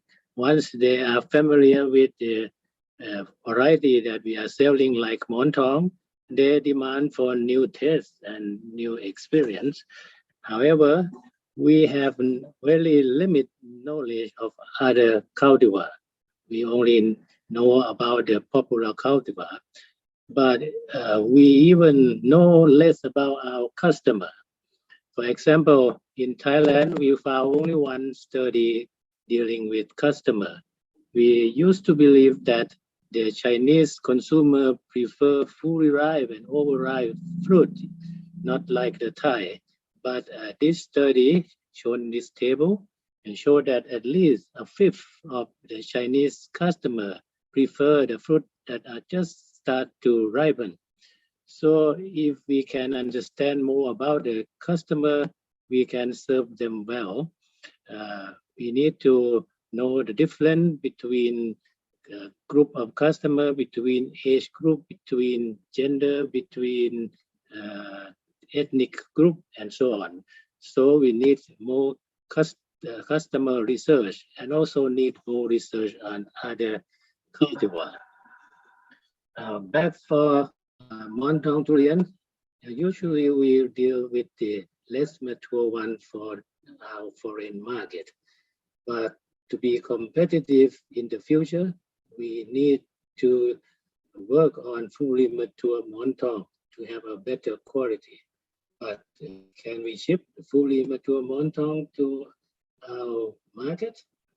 Can we ship Montong at 5 degrees Celsius that has been shown in Musang King instead of about 13 to 15 Celsius in Montong? That need to be studied. Also, can we use coating that have been studied in the past with many kind of coatings to delay ripening and dehiscence? Can we use plant growth regulator treatment to delay dehiscence? For example, here with gibberellin or gibberellic acid at 40 ppm can prevent or delay dehiscence or cracking of durian. At the same time, allow the pulp inside to continue ripening. Or can we use 1-MCP that has been shown to extend the storage life up to 30 days? Or can we use a combination of this? Now, one example is this study just 2 years ago. They used ethylene or ethylene to enhance ripening, but at the same time, blocking the cracking or dehiscence of the fruit with 1-MCP. And as you can see in the table here, after 10 days of storage at 15 Celsius, and then transferred to 25 Celsius, the fruit continued to ripen nicely, but no dehiscence at all. So this information should be passed on for commercial application. So what needs to be done in the future is research on mixed treatment to store or to ship fully mature fruit without cracking. And also specific wax for durian that prevent water loss well, but allow good permeation of gas need to be done, because we know in the past that water loss and ethylene is the two main factors causing this in durian fruit. And as I see in the program of this symposium at 2 o'clock this afternoon, there will be one presentation that is a new innovation of using coating material for durian. I recommend you to watch that presentation at 2 o'clock. Okay. Now, to deal with durian at different maturity, we need to have precise maturity at harvest. We need to have some tool to check maturity. A lot of scientists has tried to develop a technique or tool to determine maturity of durian, such as the acoustic technique, physical technique to measure the strength of the fruit stem, electrical equipment to measure the maturity of durian using NIR, signal sensing, microwave sensing, or checking the color of the spine of durian. All this study got good correlation with the pulp maturity, but for commercial application, it's not working well yet, because all of this study was based on only one objective parameter instead of multiple subjective parameters used by human sort for durian maturities. And second, all of this technique based on secondary correlation. For example, measuring the stem or measuring the peel and try to correlate it with the maturity of the pulp.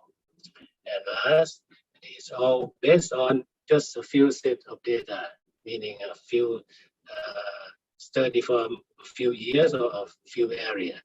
So the application in commercial practice is not good yet. Maybe one exception is the study using scanning X-ray to determine the maturity directly to the pulp of durian. But this technique is extremely expensive, so the development has stopped. The other one down here is just report this year that sugar in the fruit stem increased with maturity. In this case, the farmer known about this long time before, but this is a detailed study. And maybe it can be used as a criteria to determine durian maturity.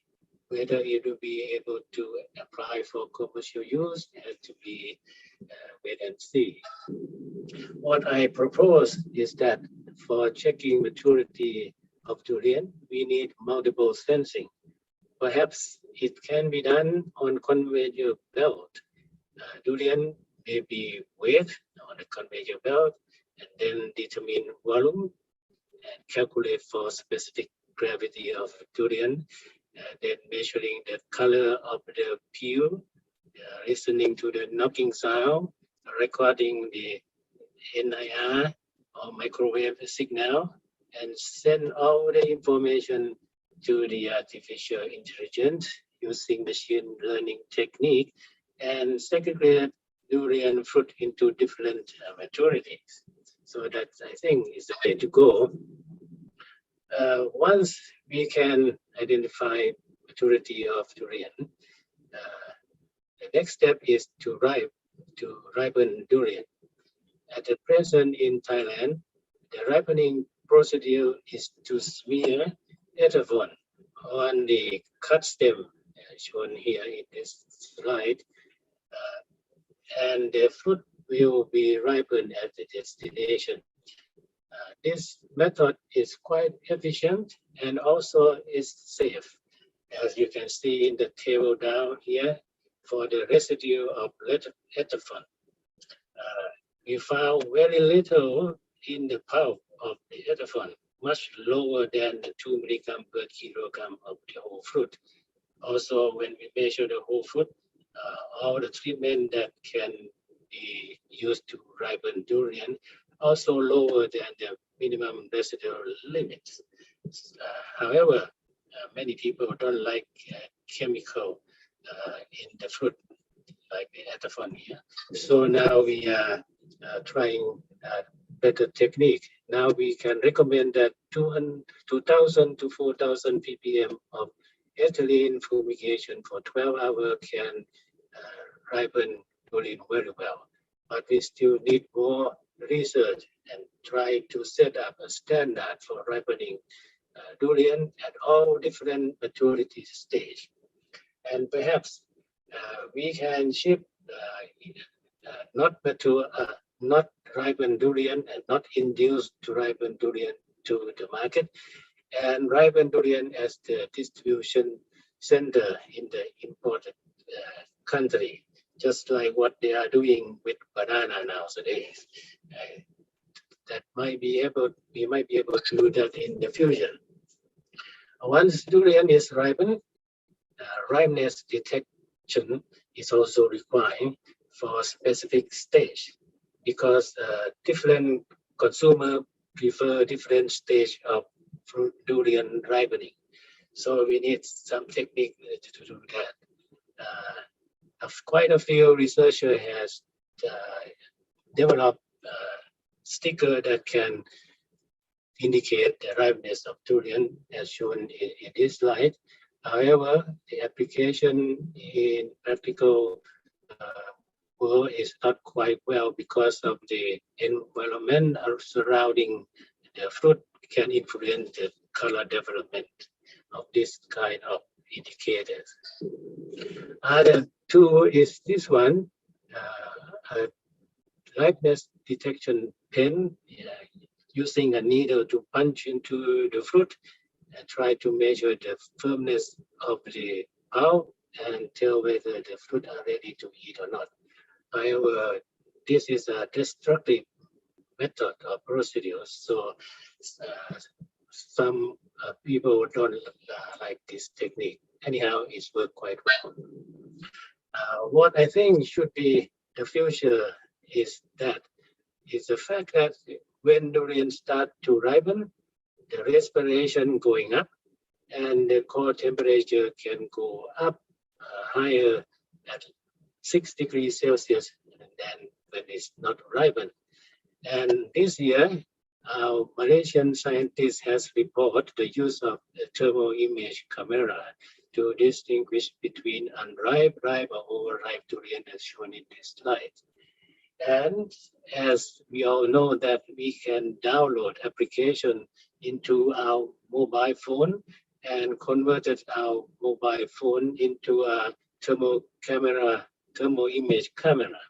So in the future, maybe we need to develop an application to detect durian ripeness and load into our mobile phone, and everyone can tell how ripe is the durian. However, the temperature of the durian fruit can be influenced by the breakout temperature, wind speed, and etc. So quite a lot of more work needs to be done. And if we cannot tell the stage of ripening of the durian yet, the fresh cut may be the answer for many people. Fresh cut save the cost of transport by 2/3. But durian is a high pH commodity. That means it has a high risk of microbial contamination. So the preparation of fresh cut durian has to be done very hygienic. And anyhow, there are some work that can help reduce this problem. For example, coating the pulp of durian with carboxymethylcellulose, gelatin, chitosan can reduce microbial growth on the durian pulp. And also fumigation with alcohol vapor, ozone, or even sulfur dioxide were reported to be able to reduce microbial contamination. So it's very possible to do this. However, import-export protocol is required before the trade across the country can be done. perhaps temperature monitoring during the shipment need to be enforced. And with the odor-proof packaging and a freshness sticker like this, which has been developed in Thailand, I hope that the fresh cut durian market will expand greatly in the near future. In terms of eating durian, still many people perceive that durian has quite an offensive odor and also have high fat content and perceive it as an unhealthy fruit.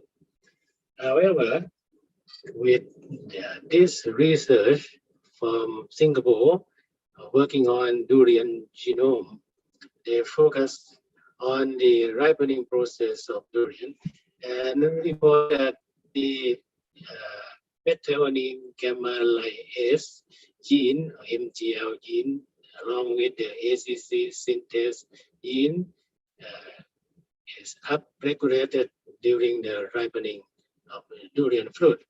And this methionine gamma lyase cleave methionine into methane thiol, and methane thiol will be converted to many sulfur compound along with other process of fruit ripening.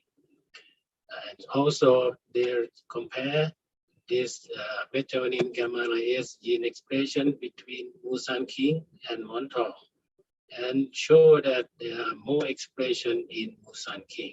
And that's why Musan king has a more intense flavor and aroma than Montong fruit. As related work on the molecular level has reported the metabolomic and transcriptomic chain during the ripening. So I believe that more of this molecular work in the future will identify the marker gene at the key step that resulting in the offensive odor of durian, including both the sulfur compound as well as the oxidized lipid that also give the off odor of durian. And last but not least, health-related property of durian has been reported in recent years. For example, antioxidant activity, anti-proliferative, anti-cancer, anti-inflammatory activity is reported in recent years. But I have seen a little report about the fatty acid content because it's quite important one. Like a Montong has about 50% of saturated and unsaturated fatty acid, but the consumer might prefer to have more unsaturated fatty acid. And also, when this fatty acid would oxidize, it gives bad smells. So more work needs to be done on this fatty acid content. And also, the aphrodisiac property of durian must be done. And I believe that with the result of this study, it should give a big boost to durian demand. So with all those information, I suggest that researchers in our Asian country should work closer together in research to make durian as a sustainable world commodity instead of just a regional commodity one. Hopefully, we can get together more often in a symposium like this one. And thank you very much. Thank you very much, Professor Ginters. It is very, very interesting presentation and information that you share with us today about the post-harvest, about the ripe of durian. There are many compounds inside the durians. I think it will be a challenge for us, as you mentioned before, that it will be good if we have collaboration in doing research in durians. Thank you very much again, Professor Dinters. You're welcome. Discussion about after the second, the fourth presenter his presentation. Well, for the next presentation is Lim Chin Ki. He has 20 years hand-on experience in durian cultivation. It should be also more interesting for us how we can cultivate our durian in proper way to have good productivity, good quality, and many other aspects that has also mentioned by our ministry just before. For that, I would like to invite Mr. Lim Chin Ki to share with us his experience dealing with cultivation of durian in Malaysia. The time is yours, Mr. Lim. Thank you, Mr. Palmer. Thank you for the Indonesian government to invite me. It's an honor to share the best farm durian practice cultivation in Malaysia. My name is Lim Chin Ki. I'm coming from the Durian Academy. Then I'm providing the consultations for the farmers. So I would like to share the technique and practice we practice in Malaysia. So we know that durian are increasingly in demand around the world, especially China. So durian cultivations take a long time to grow before harvesting. So we need to do the plannings and budgeting are essential to ensure success in durian investment. So first of all, we need to do the feasibility study to help us to determine the amount of capital we need to invest and also what we need to prepare before we start our durian cultivations. So for the best farm practice, there are 6 types of items that we need to identify and we need to know. First is the selection of the locations, planting system, planting distance, variety that we want to plant. We should need to consider carefully to maximize our profitability and also to ensure the high produce quality of durian yields. As we know that durian actually is a luxury fruit, so quality is very important.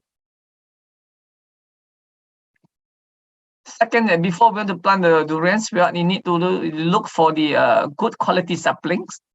It will determine the growth of durian. So we know that in Malaysia, some of the farms are not doing well because due to the poor sapling quality. Another one is the nutrient management. Durian need a well-balanced nutrient management and a sufficient nutrient to grow healthy. So in order to achieve the early fruitings and also sustainable growing. Part of the important parts that we need to consider is the irrigation and drainage. At the moment, in Malaysia, the irrigation and drainage are not well practiced yet, only for minor farms that practice the irrigation and drainage. So there's still some room for improvement. Pruning also another consideration we need to look into it. At the moment in Malaysia, pruning is still they lack it naturally prunings. So we need to focus on the pruning so that in future it will cut down our maintenance costs. Since the labor shortage is quite critical, so we need to ensure that the harvesting of fruit and also maintenance of durian tree can be done as easy as possible. And the last one actually is pest and disease management. As we know that planting durian, we can't run away from the pest and disease. So we need to practice the IPM, integrated pest management, and also the good agriculture practice that have been done, so that we want to ensure that the management of a farm should be done in a proper way using the SOP. If we look on the site selections,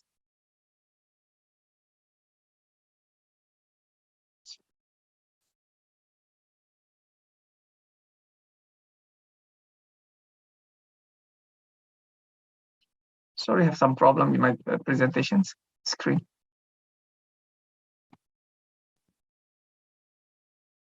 Sorry. So if you look on the site selections,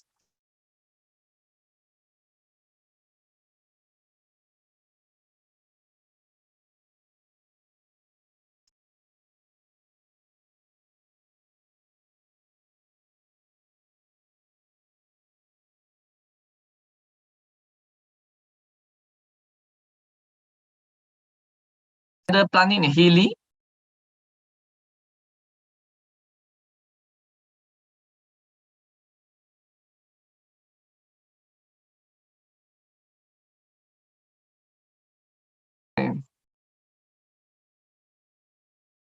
So in Malaysia, there are two ways we are practicing planting in the hilly. Another type is by planting in the flatland.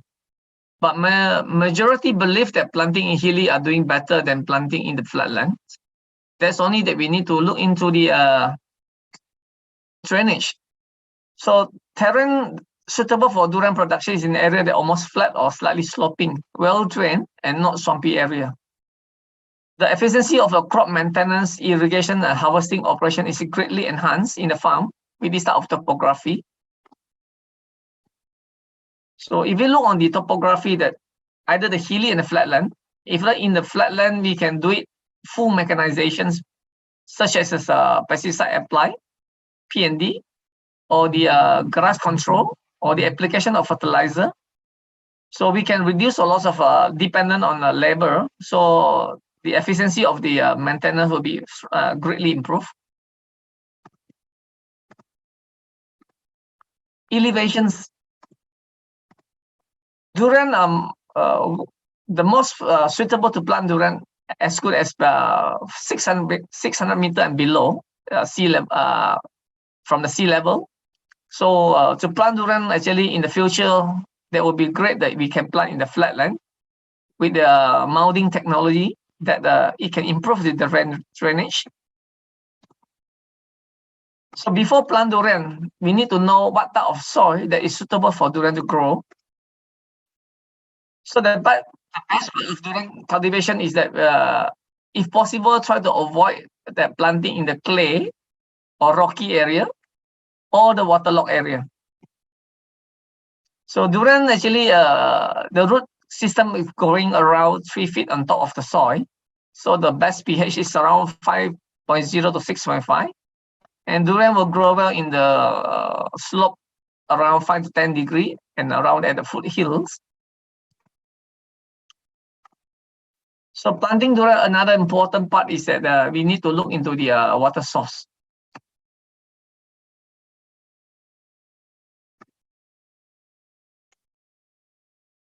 For the water source, the best as possible to look for the clean and sufficient waters that we can use it during the significant dry spell.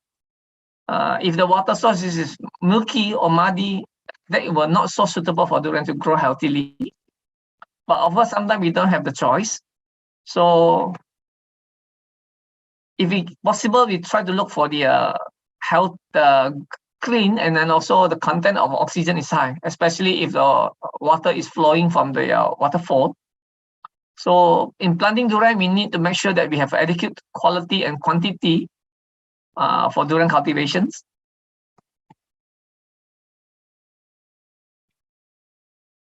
Durian actually is a very sensitive crop. If it's too much of water, it will not do well. If it's short of water, it will be stressed.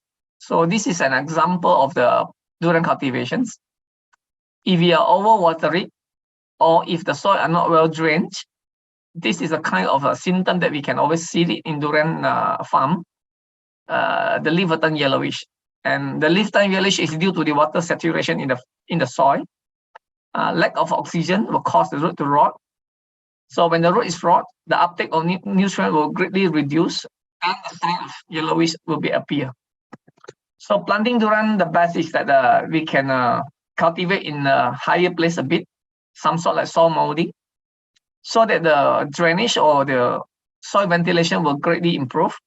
So when to grow healthy plants, for the most important part, durian need a very good soil drainage. And to manage a durian, water management is crucial. especially if you do overwatering during the blooming time. We can change the flower buds from a flower to leaf. This is an example. You can see that 50% actually turn out to be leaf, the other 50% turn out to be a flower.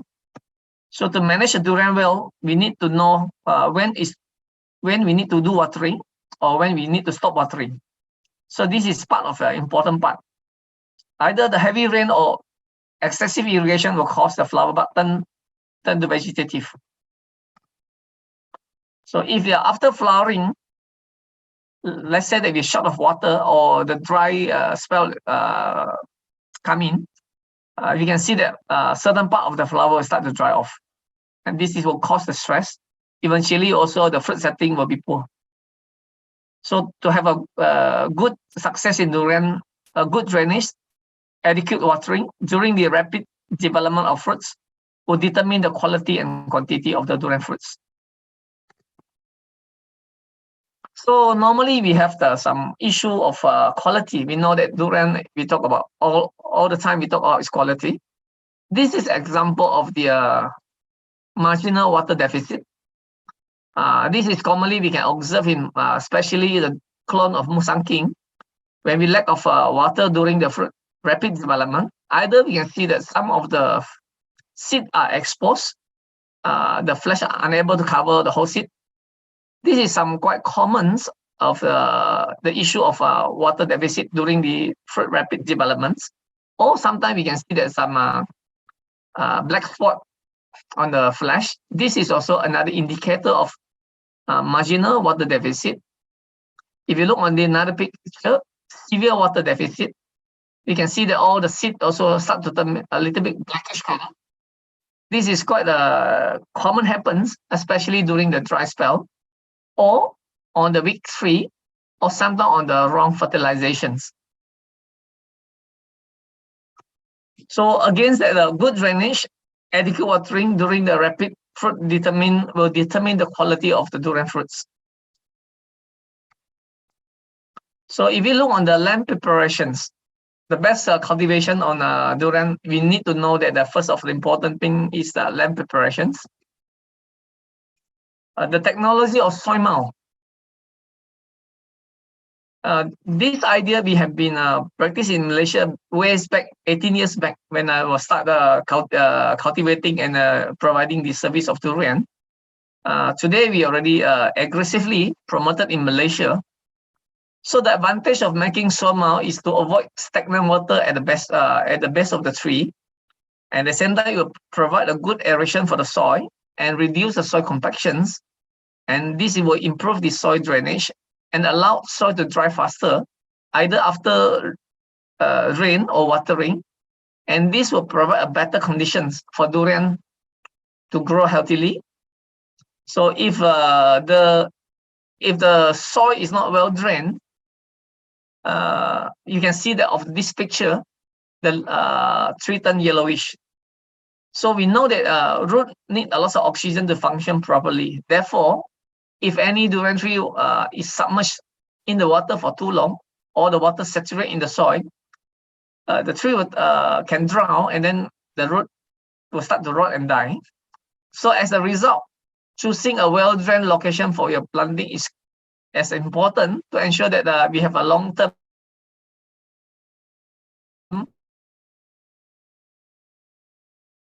health and productivity. So the farmer will dig hole and plant. That's I used to say that digging a hole to plant durian is actually digging our own hole also. So this is another critical example that one of my participants that attending my training course, that 4 years back when he started to do his durian, we do a very high soil mounding around 7 to 8 feet. So it's so lucky that he do it, the high soil mounding, and avoided the flood, and the tree still survived quite well. So soil mounding actually is quite a good idea to practice, especially in the flatland, even in hilly.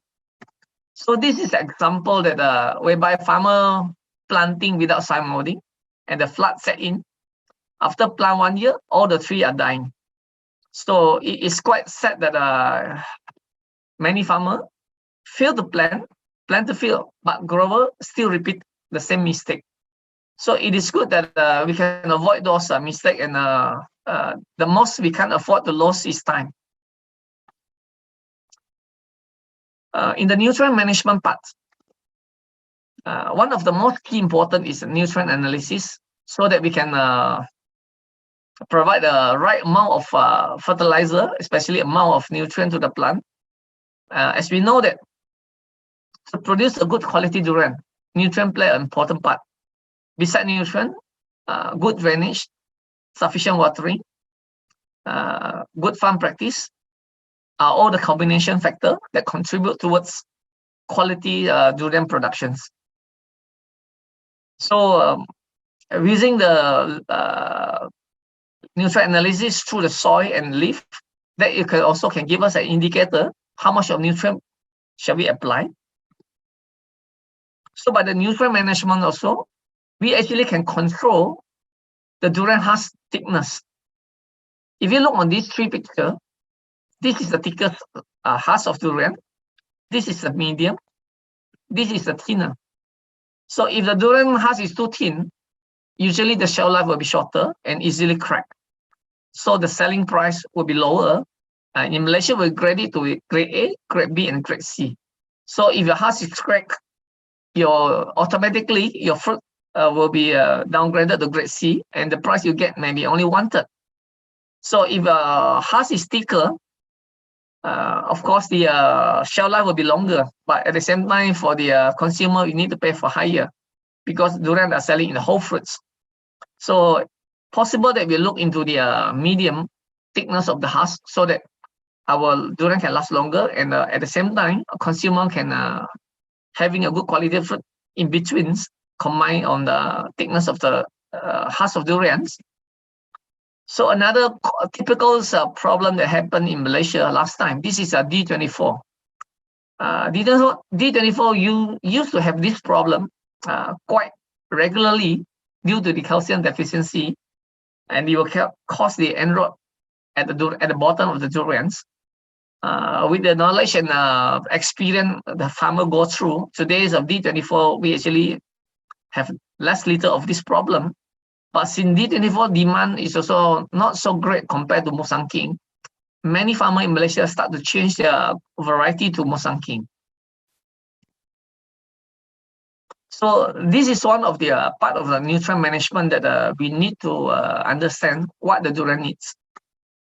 So of course, looking on another important pruning, in Malaysia, pruning in the previous or past record, hardly farmer do the pruning.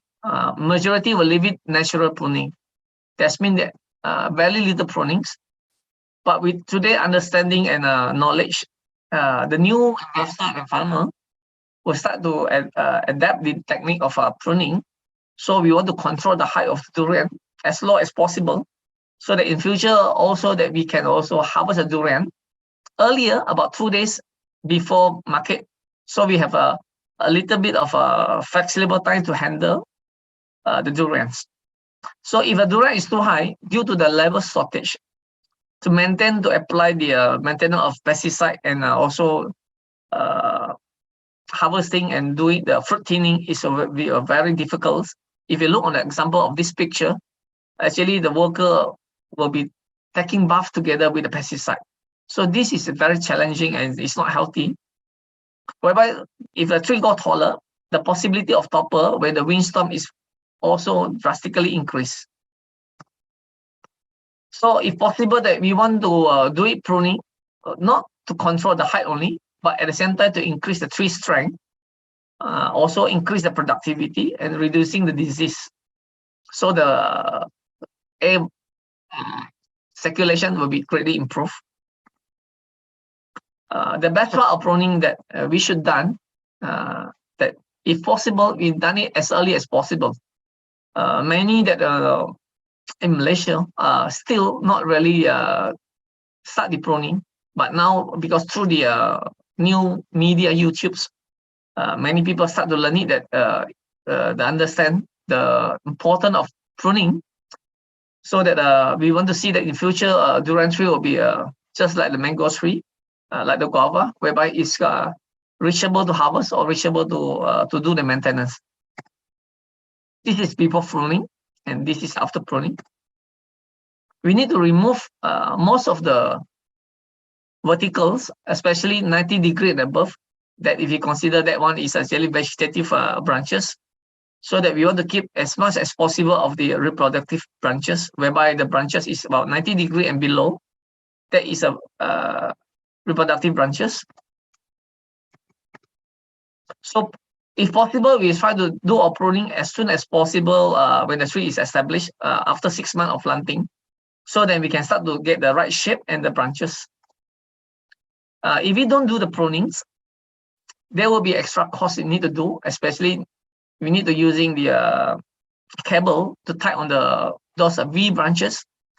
If we don't do, usually when any windstorm, those V branches is easily break away. So for us that to plant durians, we need to understand that what is the problem and what is the challenge we're going to face ahead. So we need to plan to understand that the problem that we are facing. So in future, we can avoid this type of unnecessary. So the mitigation we always practice in Malaysia is after having the problem and then only do it, that is too late. So with the new farmer and with the new understanding, we try to avoid this problem. So to me, that for the exploration of the future, that I think one of the quite good idea is that precision agriculture give the farmer ability to more effective use their input, include fertilizer, pesticide, and irrigation of water, so that we can reduce the pollution of environment. At the same time, we can improve the quality and quantity. And also, we want to produce a durian that is healthy and safe to eat. And also, with the demand from China, one of the most key important issue that we need to look into it is the residue of the pesticide, so that we don't have the problem of the residue in the future. So another important thing I think in the durians that we practice here is that the soil and leaf analysis. We need to understand the critical nutrient level, so that also the parameter of the nutrient required. We need a parameter for nutrient requirement by the durian, so that in future we can actually apply accordingly, so that also we can improve our efficiency to produce durian, and at the same time we can cut down our input. At the same time also we can reduce the environment pollutions.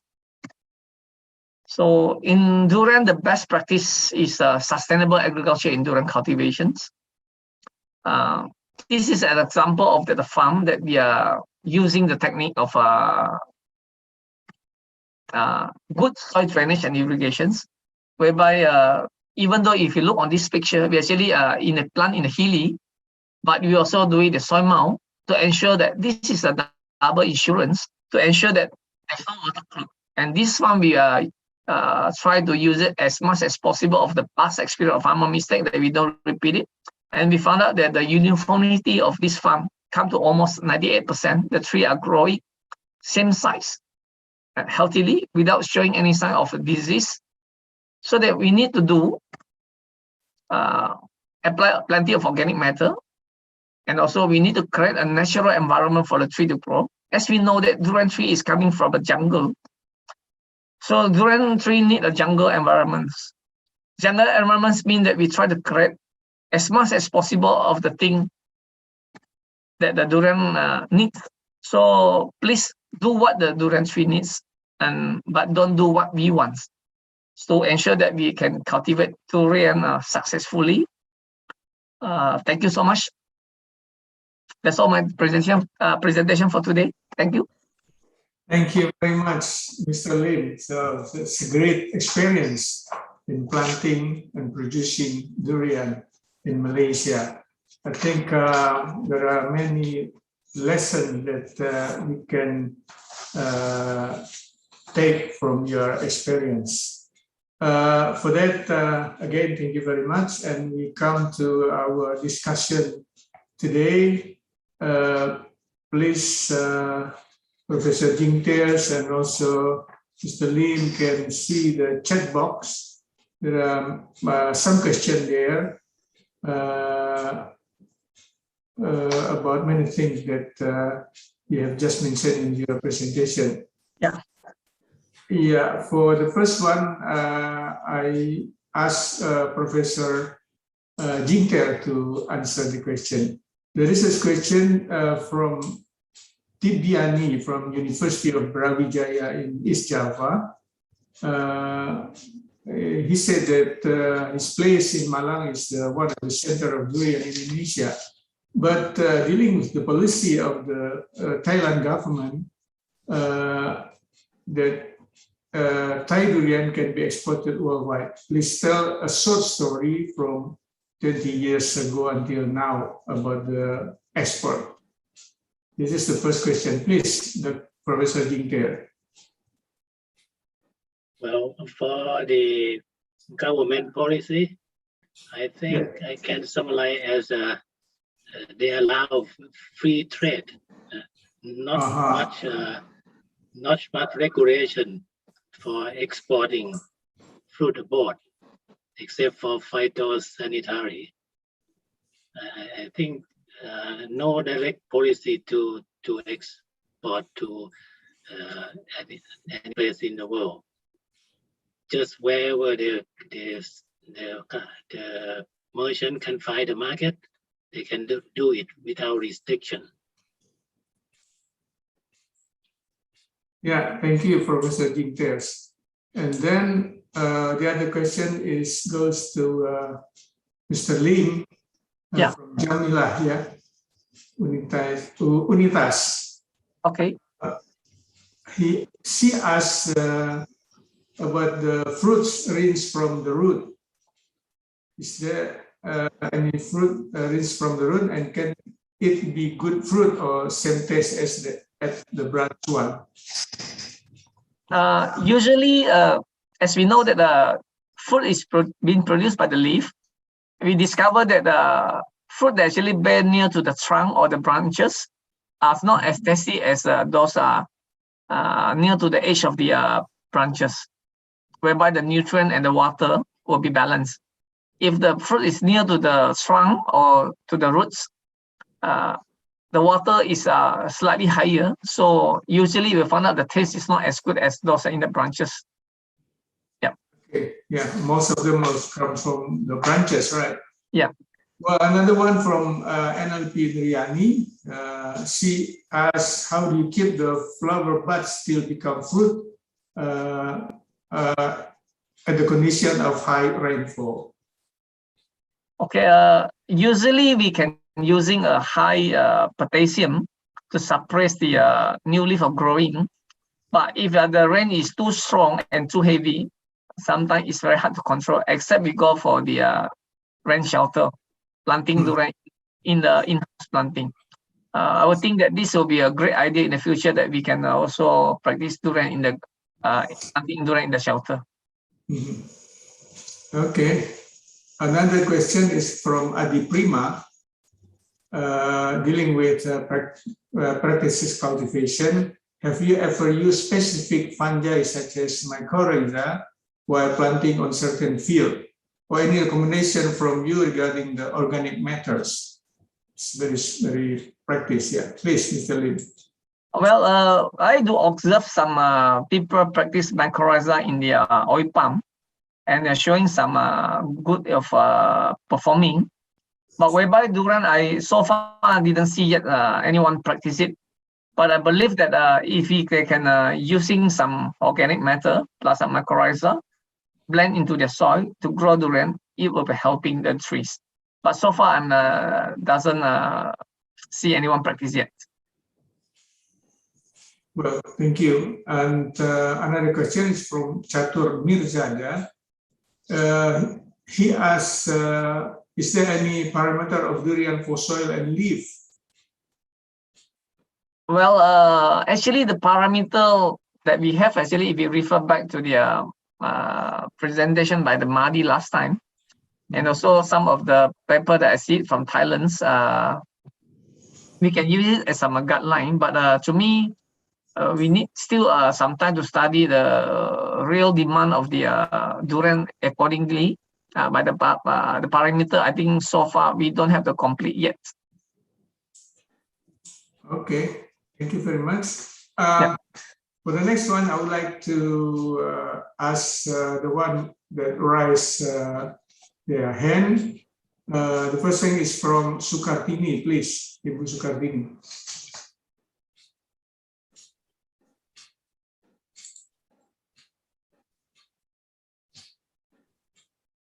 Please unmute your.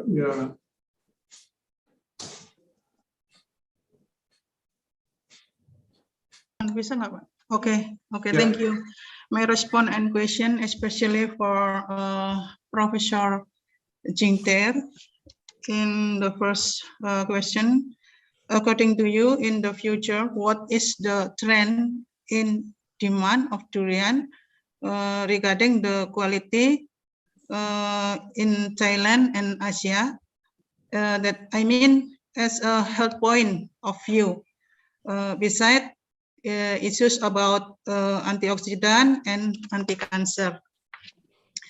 And the second question is, in your opinion, in Thailand, which is more important to assembly new varieties, I mean breeding program, or perhaps first handling based on supporting system like as cost, effort, and time.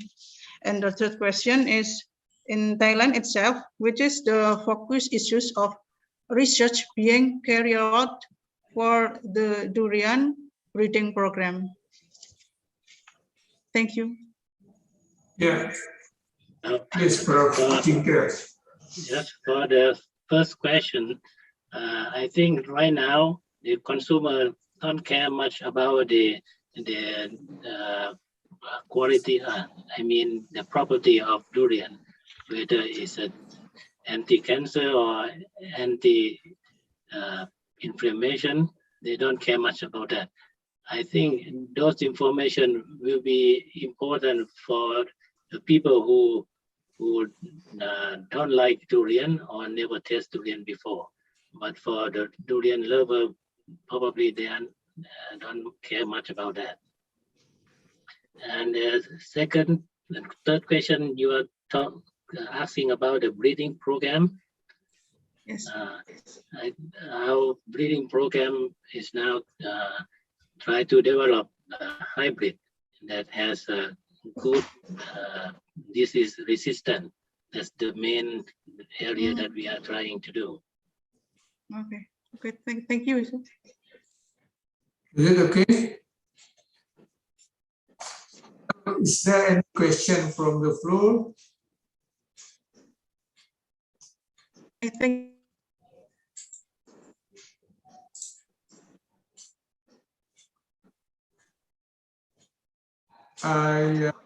I cannot see the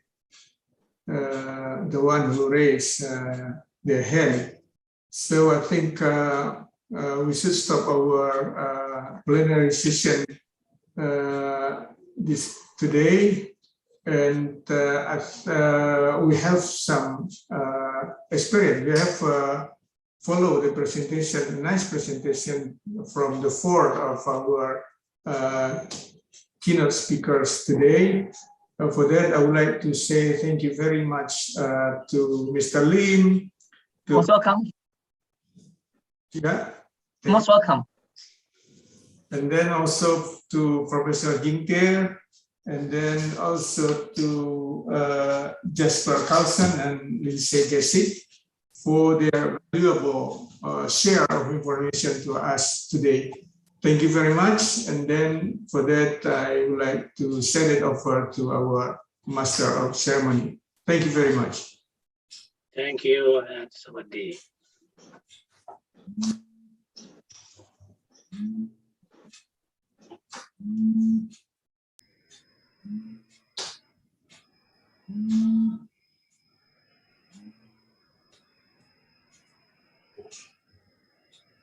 Thank you, Thank you, honorable keynote speakers and moderator for delivering such a constitutive information and knowledge on durian and other tropical fruits. Before we take the afternoon break, let me introduce you to several points on this conference. Firstly, I would like to share the summary of today's agenda. After this session, we will have the break. After that, the first parallel session will be start promptly at 1 p.m. right after the break. The presenters and participants may choose the rooms as designed by the book program. Later on, the first day of conference will be closed right after the parallel session. In the next session, the attendees are going to have a break. The first parallel session will be start promptly after the break. For parallel session, the meeting will be shared in 5 rooms. Before that, I would like to introduce you to our parallel session moderators.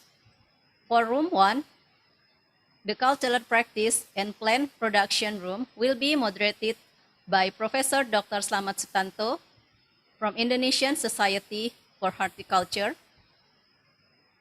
Professor Slamet is a lecturer in Department Agronomy and Horticulture, IPB University. Prof. Slamet is now also the chairman of Indonesian Horticulture Society. For room 2, Plant Genetic Resources and Breeding will be moderated by Dr. Insinyur Agus Sutanto MSc from Indonesian Tropical Fruit Research Institute. Dr. Agus worked as a researcher in Indonesian Tropical Fruit Research Institute. His work mostly on banana genetic resources and breeding. Dr. Agus involved in many international collaboration research under ASEAR, Biodiversity, and INIBAB. For room 3, Plant and Disease Management will be moderated by Afandi PhD. Afandi PhD graduated from doctoral degree of University Philippines of Los Baños in entomology. Afandi PhD now works as a researcher in Indonesian Tropical Fruit Research Institute. He is also the coordinator of Indonesia-ASEAR Collaboration Research. Room 4, Post-Harvest Technology will be moderated by Professor I. Made Suparta Utama. Professor Made Suparta had his doctoral degree from University of Newcastle. He is a lecturer from Agricultural Technology Faculty of University Udayana. Room 5, Agricultural Social Economics will be moderated by April Laila Sayakti PhD from the Indonesian Center of Horticulture Research and Development. Next, I would like to explain some rules for this conference. 1. The conference will be divided into several virtual rooms. 2. The moderator will lead every session. 3. Each presenter will be allocated 15 minutes of time to present their paper. 4. Discussion session will be held after all presenters present their paper. Each presenter will be allocated 5 minutes for question and answer session. 5. The attendance link will be available in chat room as well as link for the conference certificate. 6. The moderator will give their opinion and mark for each presentation in order to determine the best presenter, which will be awarded at the end of this conference. Thus, please prepare your best performance. That's for the rule. For the next parallel session, we will still use the same Zoom link with 5 rooms. Please go to breakout rooms item on your screen and choose your design room as described in the book program. The 5 rooms allocated for today's conference are Room 1, Cultural Practice and Plant Production, Room 2, Plant Genetic Resources and Plant Breeding, Room 3, Pest and Disease Management, Room 5, Post-Harvest Technology, Room 4, Post-Harvest Technology, and Room 5, Agricultural Social Economics. Please join the room as designed on the book program 10 minutes before 1 p.m. Throughout this conference, we hope you enjoy the discussion and gain valuable information as well as knowledge about durian and other tropical fruits from our speakers. We see you soon on the parallel session. Thank you and have a good day. Assalamualaikum warahmatullahi wabarakatuh.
Many ancient traditions believe that all of life is a cycle, and that all of creation is comprised of earth, water, wind, and fire. Situated in the Pacific Rim of Fire, Indonesia has all four elements in perfect balance.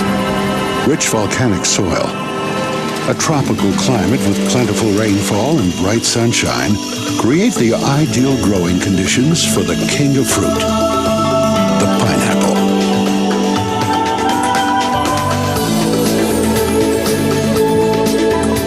Welcome to Great Giant Pineapple, the single largest green integrated pineapple production facility in the world. With a vast plantation, a gigantic state-of-the-art mechanized production unit, and green processes incorporated through every stage of production. As one of the top 3 producers of premium pineapples worldwide, we are still farmers at heart. Our plantations are a valuable resource. And we know that what we take from the earth, we must put back. Or one day, the soil will no longer support us.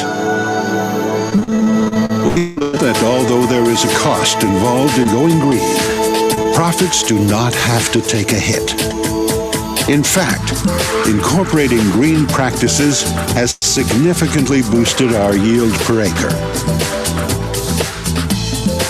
At our plantation in Lampung, on the island of Sumatra, 75,000 acres of prime agricultural land are devoted to cultivating the smooth cayenne variety of pineapple. Harvested throughout the year, pineapples are a labor-intensive crop. It takes nearly 27,000 individual plants to cover a single acre. What sets our pineapples apart? Our greatest advantage is that the fruit processing and canning unit is located right within the plantation. We handle every aspect of the process ourselves, your ultimate guarantee of full traceability and food security. Each pineapple is hand-picked at the peak of ripeness, and the fruit is never in a holding bin for more than 3 hours on average, a claim no other pineapple producer can make. The entire process, from the time pineapples arrive and are washed, graded, trimmed, processed, canned, and sterilized, takes only 30 minutes.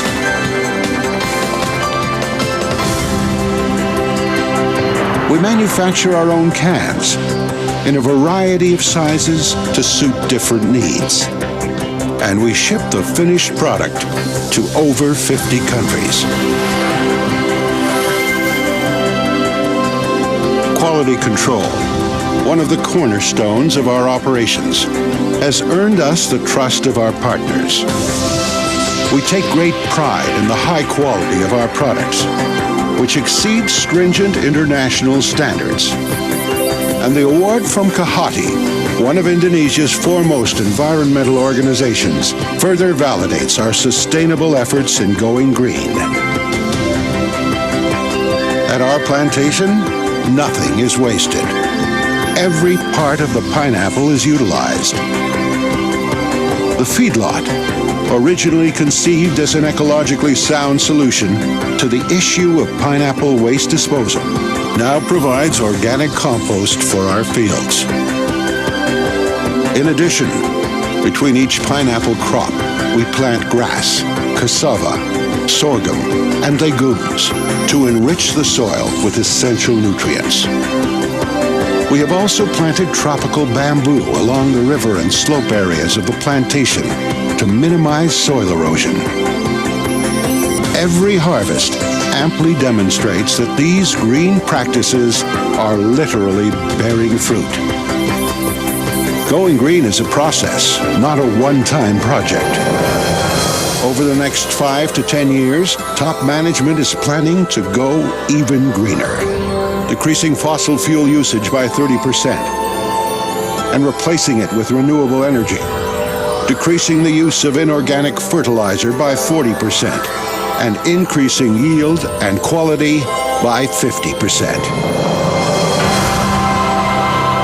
Our 10,000-strong workforce is truly our greatest asset. In appreciation of our people, we have been doing CSR, or corporate social responsibility, since before the term was coined.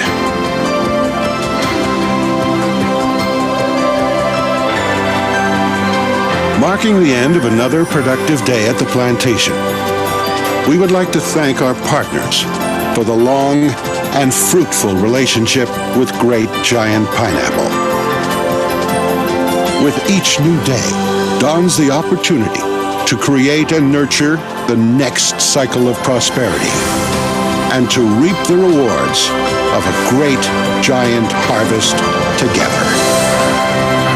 The future has never looked bigger, better, brighter, or greener.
Nah, inilah hasil dari jatuhan pohon yang dari pohon kami.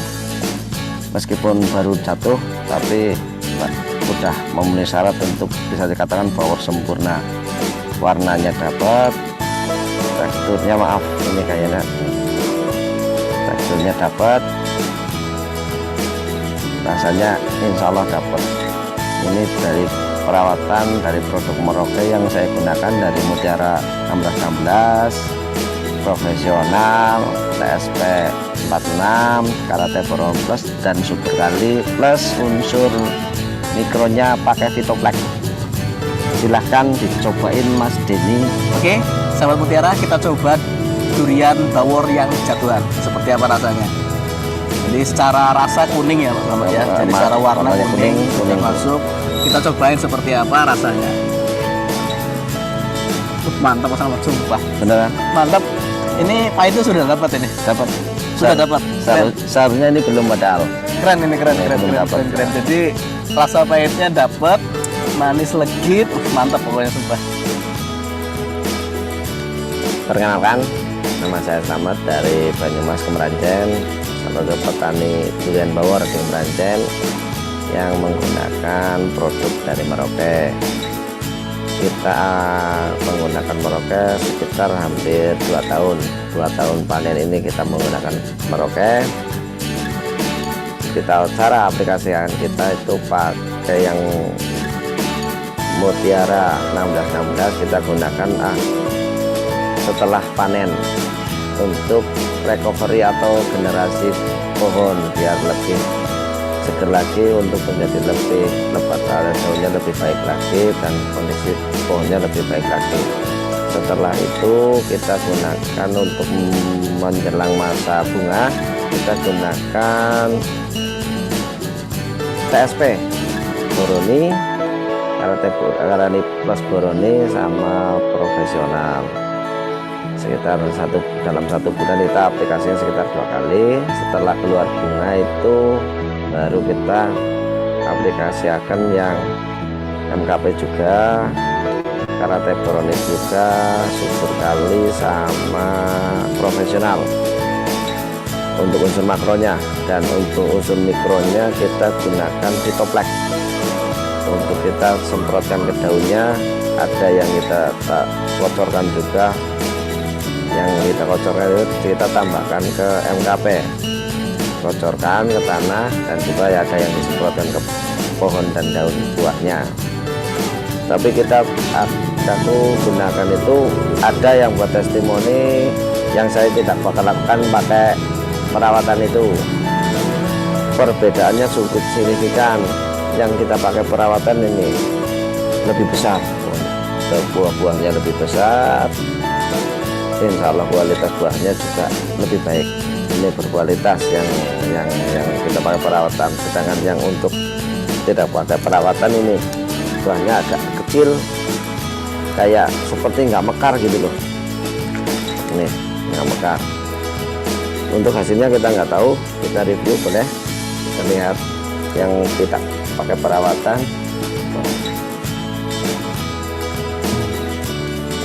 Hasilnya seperti apa, atau hampir sama atau kurang, kita lihat. Ini apa ini ya?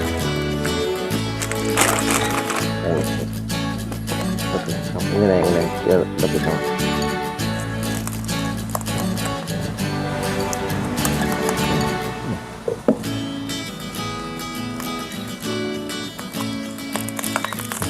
Putih,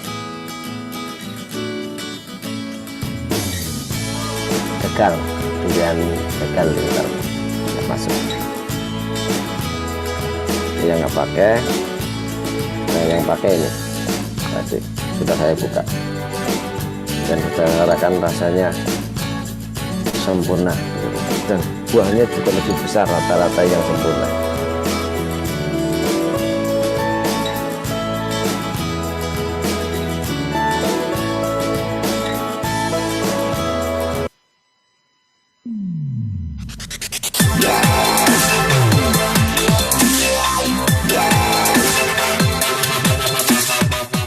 Balai Penelitian Tanaman Buah Tropika atau Balitbu Tropika yang beralamat di Jalan Raya Solo Aripan Kilometer 8, Solo, Sumatera Barat adalah unit pelaksana teknis yang berada di lingkup Pusat Penelitian dan Pengembangan Hortikultura, Badan Penelitian dan Pengembangan Pertanian, Kementerian Pertanian, mempunyai tugas melaksanakan kegiatan penelitian tanaman buah tropika.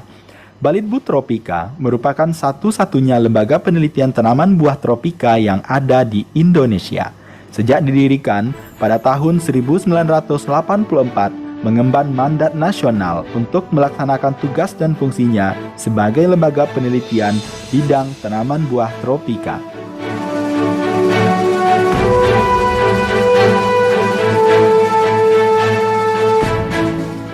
Balitbu Tropika telah memenuhi persyaratan SNI ISO 9001-2015 dan terdaftar dalam skema mutu yang memiliki 131 staf profesional yang terbagi ke dalam subbagian tata usaha, seksi jasa penelitian, seksi pelayanan teknis, dan kelompok jabatan fungsional.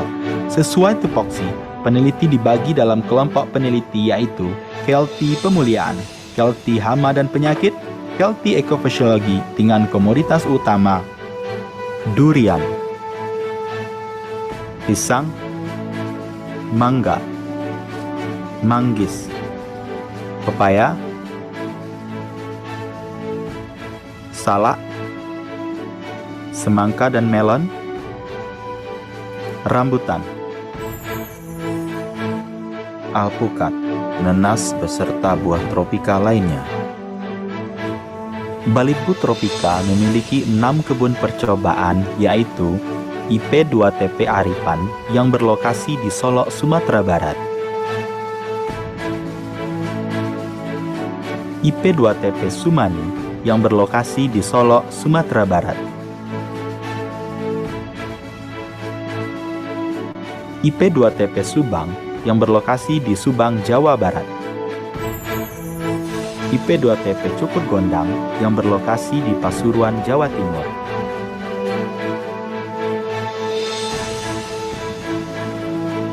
IP2TP Pandean yang berlokasi di Pasuruan, Jawa Timur, dan IP2TP Kraton yang berlokasi di Pasuruan, Jawa Timur.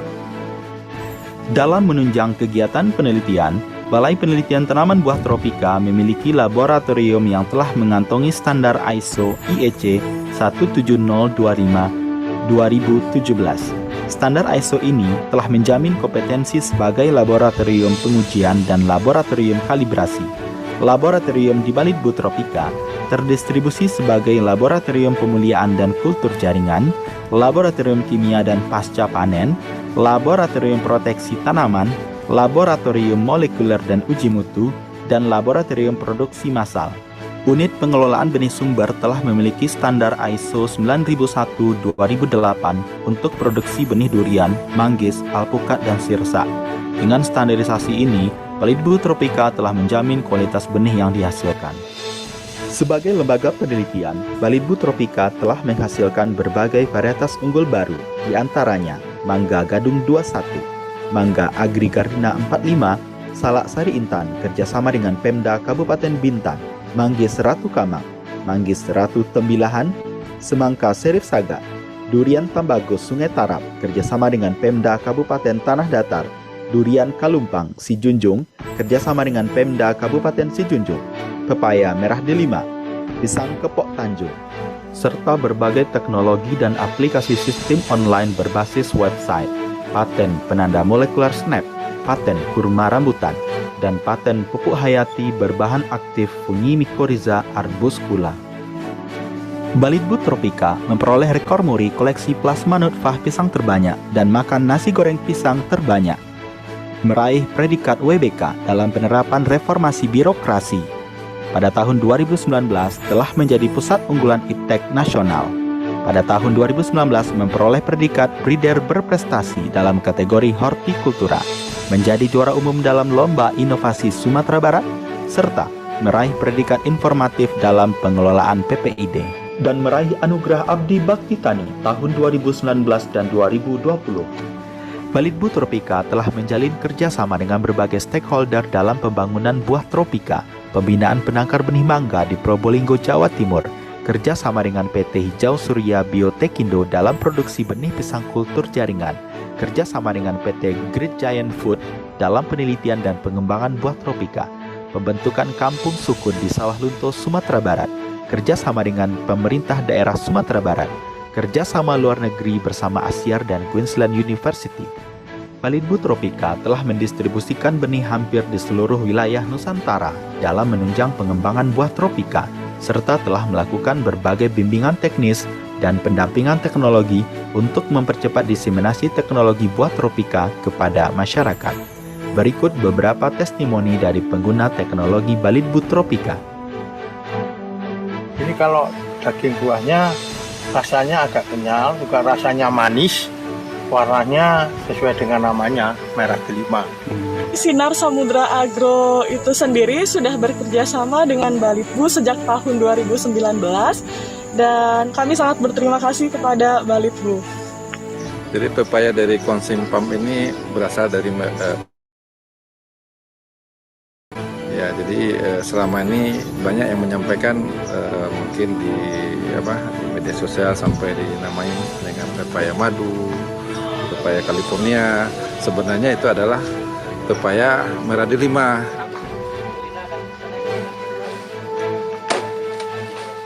Kami mengucapkan terima kasih kepada Balitbu Tropika yang telah membina kami untuk berbudidaya tanaman pisang kepok Tanjung bersama durian. Manfaatnya yang telah kami dapat selama ini banyak untuk membuka lapangan kerja dan menunjang masyarakat yang miskin bisa sampai sukses atas kerja bantuan dari Balitbu Tropika. Bismillah, katanya manis ya. Bismillah. Gimana Pak? Gimana Pak? Mantap, manis.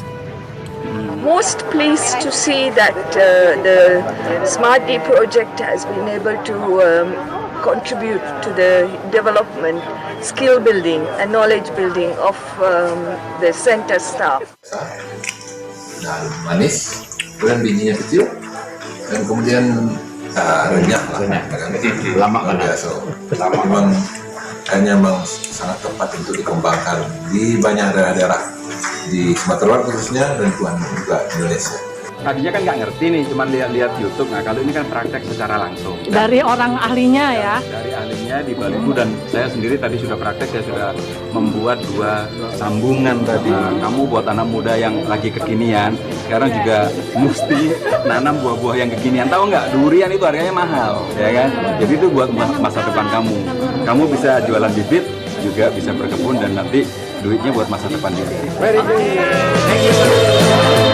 Sebagai seorang pengusaha, ini juga saya membawa musang-musang muda ini. Amin.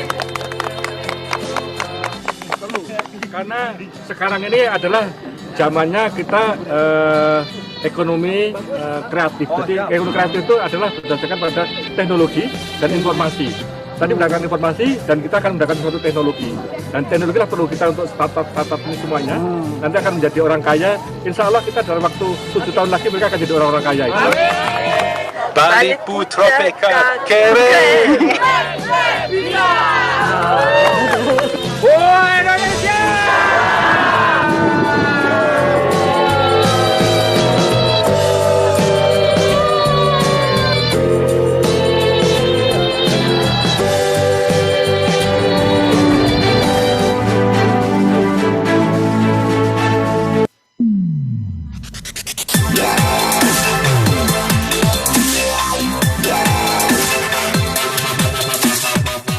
Balai Penelitian Tanaman Buah Tropika atau Balitbu Tropika yang beralamat di Jalan Raya Solo Aripan Kilometer 8, Solo, Sumatera Barat adalah unit pelaksana teknis yang berada di lingkup Pusat Penelitian dan Pengembangan Hortikultura, Badan Penelitian dan Pengembangan Pertanian, Kementerian Pertanian, mempunyai tugas melaksanakan kegiatan penelitian tanaman buah tropika. Balitbu Tropika merupakan satu-satunya lembaga penelitian tanaman buah tropika yang ada di Indonesia. Sejak didirikan pada tahun 1984, mengemban mandat nasional untuk melaksanakan tugas dan fungsinya sebagai lembaga penelitian bidang tanaman buah tropika.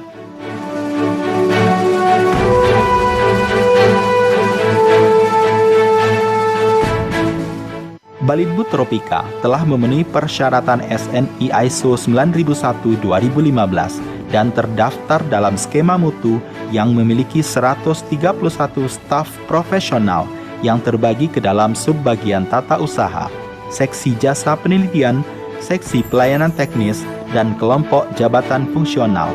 Sesuai tupoksi, peneliti dibagi dalam kelompok peneliti yaitu Kelti Pemuliaan, Kelti Hama dan Penyakit, Kelti Ekofisiologi dengan komoditas utama durian, pisang, mangga, manggis, pepaya, salak, semangka dan melon, rambutan, alpukat, nanas beserta buah tropika lainnya. Balitbu Tropika memiliki 6 kebun percobaan yaitu IP2TP Aripan yang berlokasi di Solok, Sumatera Barat, IP2TP Sumani yang berlokasi di Solok, Sumatera Barat, IP2TP Subang yang berlokasi di Subang, Jawa Barat, IP2TP Cukur Gondang yang berlokasi di Pasuruan, Jawa Timur,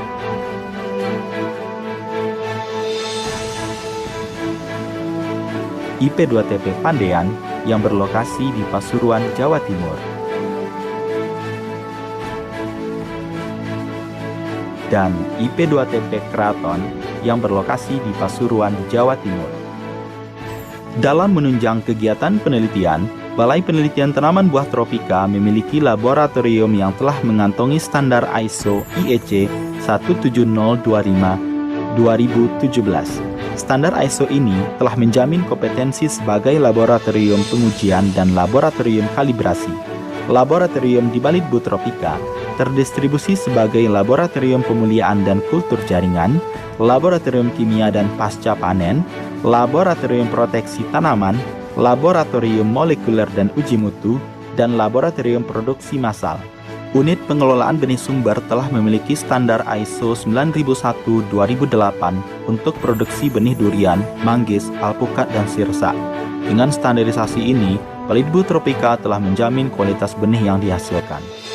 Sebagai lembaga penelitian, Balitbu Tropika telah menghasilkan berbagai varietas unggul baru, di antaranya Mangga Gadung 21, Mangga Agri Gardina 45, Salak Sari Intan kerjasama dengan Pemda Kabupaten Bintan, Manggis Ratu Kamang, Manggis Ratu Tembilahan, Semangka Serif Saga, Durian Tambagos Sungai Tarap kerjasama dengan Pemda Kabupaten Tanah Datar, Durian Kalumpang Sijunjung kerjasama dengan Pemda Kabupaten Sijunjung, Pepaya Merah Delima, Pisang Kepok Tanjung, serta berbagai teknologi dan aplikasi sistem online berbasis website, paten penanda molekuler SNAP, paten kurma rambutan, dan paten pupuk hayati berbahan aktif fungi mycorrhiza arbuscula.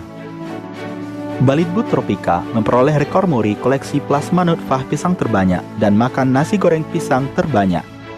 Meraih predikat WBK dalam penerapan reformasi birokrasi. Pada tahun 2019 telah menjadi pusat unggulan iptek nasional. Pada tahun 2019 memperoleh predikat breeder berprestasi dalam kategori hortikultura, menjadi juara umum dalam Lomba Inovasi Sumatera Barat, serta meraih predikat informatif dalam pengelolaan PPID, dan meraih anugerah Abdi Bakti Tani tahun 2019 dan 2020. Balitbu Tropika telah menjalin kerjasama dengan berbagai stakeholder dalam pembangunan buah tropika, pembinaan penangkar benih mangga di Probolinggo, Jawa Timur, kerjasama dengan PT Hijau Surya Biotekindo dalam produksi benih pisang kultur jaringan, kerjasama dengan PT Great Giant Food dalam penelitian dan pengembangan buah tropika, pembentukan kampung sukun di Sawah Lunto, Sumatera Barat, kerjasama dengan pemerintah daerah Sumatera Barat, kerjasama luar negeri bersama Asyar dan Queensland University. Balitbu Tropika telah mendistribusikan benih hampir di seluruh wilayah Nusantara dalam menunjang pengembangan buah tropika, serta telah melakukan berbagai bimbingan teknis dan pendampingan teknologi untuk mempercepat diseminasi teknologi buah tropika kepada masyarakat. Berikut beberapa testimoni dari pengguna teknologi Balitbu Tropika. Ini kalau daging buahnya rasanya agak kenyal, juga rasanya manis, warnanya sesuai dengan namanya, merah delima. Sinar Samudra Agro itu sendiri sudah bekerja sama dengan Balitbu sejak tahun 2019 dan kami sangat berterima kasih kepada Balitbu. Jadi pepaya dari SYMPOSIUM ini berasal dari pepaya maradulina dari Balitbu. Ya, jadi selama ini banyak yang menyampaikan mungkin di media sosial sampai dinamai dengan pepaya madu, pepaya California. Sebenarnya itu adalah pepaya merah delima.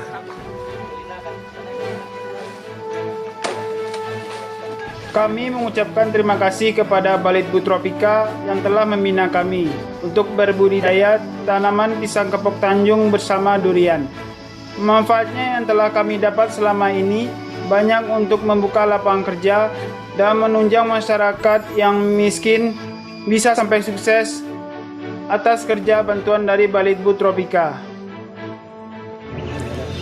Bismillah, katanya manis ya. Bismillah. Gimana Pak? Gimana Pak? Mantap, manis. Most pleased to see that the Smart D project has been able to contribute to the development, skill building and knowledge building of the center staff. Dan manis, kemudian bijinya kecil, dan kemudian renyah lah, lama kan ya, memang kayaknya memang sangat tepat untuk dikembangkan di banyak daerah-daerah di Sumatera Barat khususnya dan juga Indonesia. Tadinya kan nggak ngerti nih, cuma lihat YouTube. Nah, kalau ini kan praktek secara langsung. Dari orang ahlinya ya? Dari ahlinya di Balitbu, dan saya sendiri tadi sudah praktek, saya sudah membuat 2 sambungan tadi. Kamu buat anak muda yang lagi kekinian, sekarang juga mesti nanam buah-buah yang kekinian. Tahu nggak, durian itu harganya mahal, ya kan? Jadi itu buat masa depan kamu. Kamu bisa jualan bibit, juga bisa berkebun, dan nanti duitnya buat masa depan juga. Very good. Thank you. Sebagai seorang pengusaha, ini juga saya membawa pengusaha muda ini. Amin.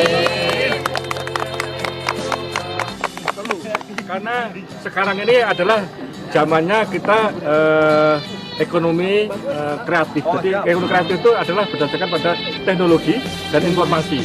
Tadi mendapatkan informasi dan kita akan mendapatkan suatu teknologi. Dan teknologi lah perlu kita untuk startup ini semuanya. Nanti akan menjadi orang kaya. Insya Allah kita dalam waktu 7 tahun lagi mereka akan jadi orang-orang kaya. Balitbu Tropika keren.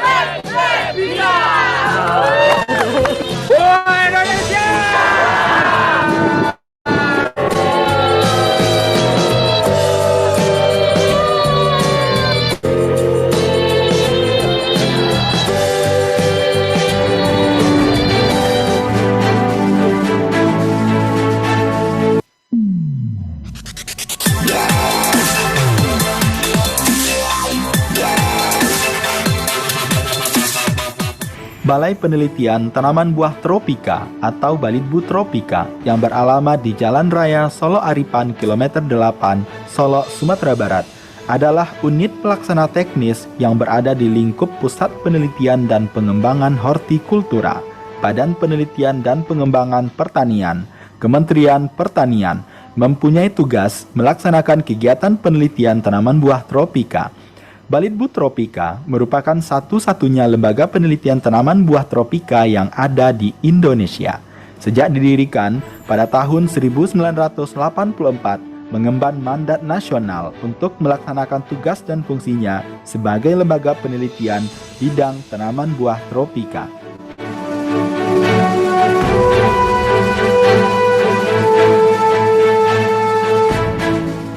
Balitbu Tropika telah memenuhi persyaratan SNI ISO 9001-2015 dan terdaftar dalam skema mutu yang memiliki 131 staf profesional yang terbagi ke dalam subbagian tata usaha, seksi jasa penelitian, seksi pelayanan teknis, dan kelompok jabatan fungsional.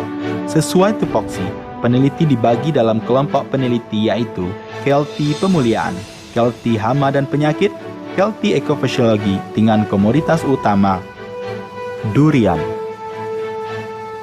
pisang, mangga, manggis, pepaya, salak, semangka dan melon, rambutan,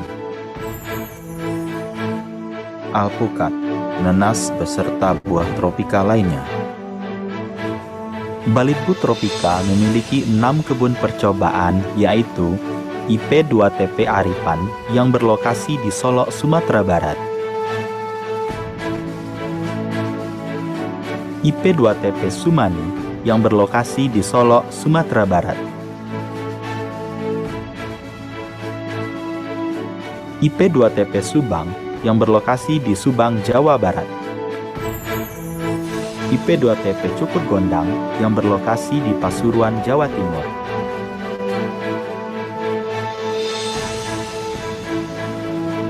IP2TP Pandean yang berlokasi di Pasuruan, Jawa Timur, dan IP2TP Kraton yang berlokasi di Pasuruan, Jawa Timur. Dalam menunjang kegiatan penelitian, Balai Penelitian Tanaman Buah Tropika memiliki laboratorium yang telah mengantongi standar ISO IEC 17025/2017. Standar ISO ini telah menjamin kompetensi sebagai laboratorium pengujian dan laboratorium kalibrasi. Laboratorium di Balitbu Tropika terdistribusi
Many ancient traditions believe that all of life is a cycle, and that all of creation is comprised of earth, water, wind, and fire. Situated in the Pacific Rim of Fire, Indonesia has all four elements in perfect balance. Rich volcanic soil, a tropical climate with plentiful rainfall and bright sunshine create the ideal growing conditions for the king of fruit, the pineapple.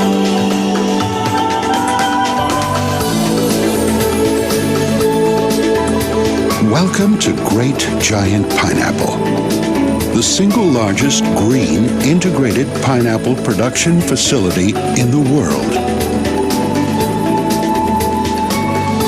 With a vast plantation, a gigantic state-of-the-art mechanized production unit, and green processes incorporated through every stage of production.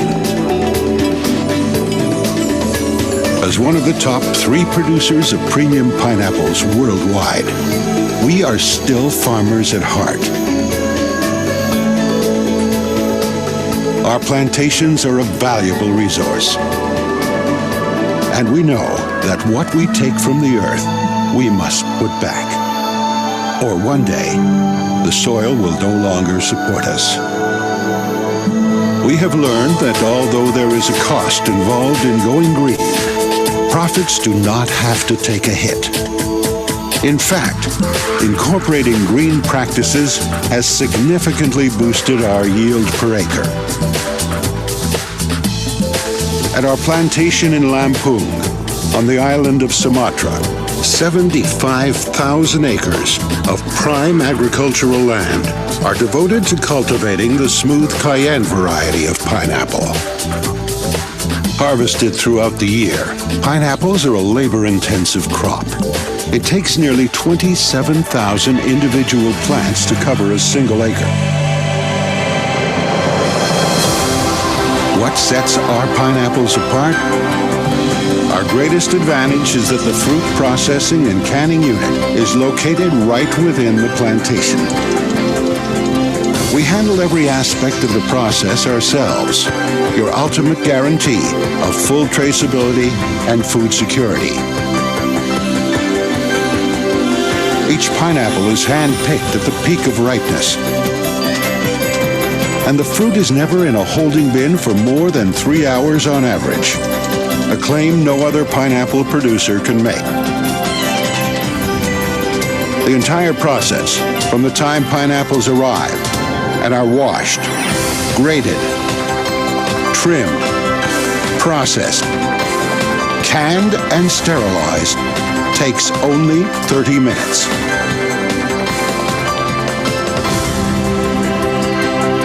We manufacture our own cans in a variety of sizes to suit different needs.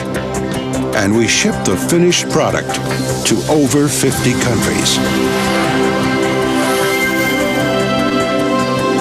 Quality control, one of the cornerstones of our operations, has earned us the trust of our partners. We take great pride in the high quality of our products, which exceeds stringent international standards. And the award from KAHATI, one of Indonesia's foremost environmental organizations, further validates our sustainable efforts in going green. At our plantation, nothing is wasted. Every part of the pineapple is utilized. The feedlot, originally conceived as an ecologically sound solution to the issue of pineapple waste disposal, now provides organic compost for our fields. In addition, between each pineapple crop, we plant grass, cassava, sorghum, and legumes to enrich the soil with essential nutrients. We have also planted tropical bamboo along the river and slope areas of the plantation to minimize soil erosion. Every harvest amply demonstrates that these green practices are literally bearing fruit. Going green is a process, not a one-time project. Over the next 5 to 10 years, top management is planning to go even greener, decreasing fossil fuel usage by 30% and replacing it with renewable energy, decreasing the use of inorganic fertilizer by 40% and increasing yield and quality by 50%. Our 10,000-strong workforce is truly our greatest asset. In appreciation of our people, we have been doing CSR, or corporate social responsibility, since before the term was coined.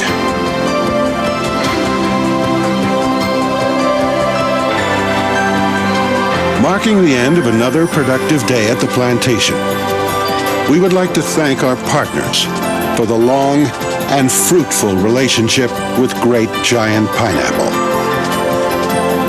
With each new day dawns the opportunity to create and nurture the next cycle of prosperity and to reap the rewards of a great giant harvest together. The future has never looked bigger, better, brighter, or greener.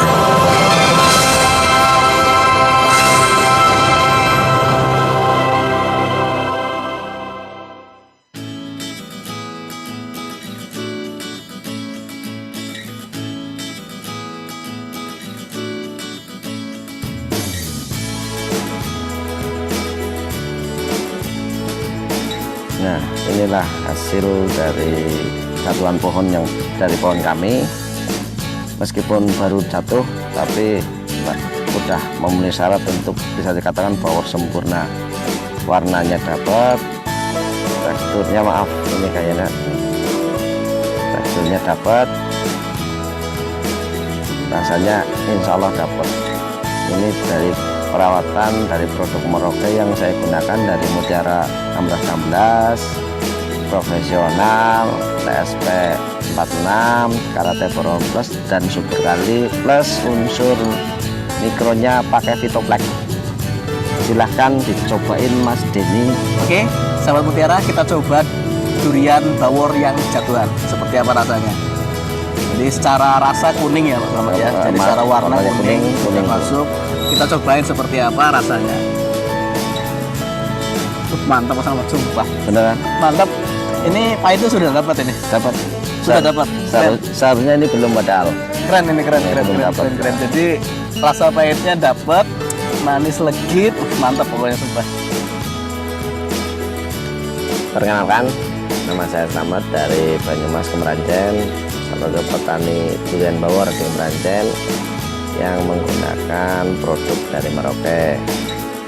Kita menggunakan Merauke sekitar hampir 2 tahun. 2 tahun panen ini kita menggunakan Merauke.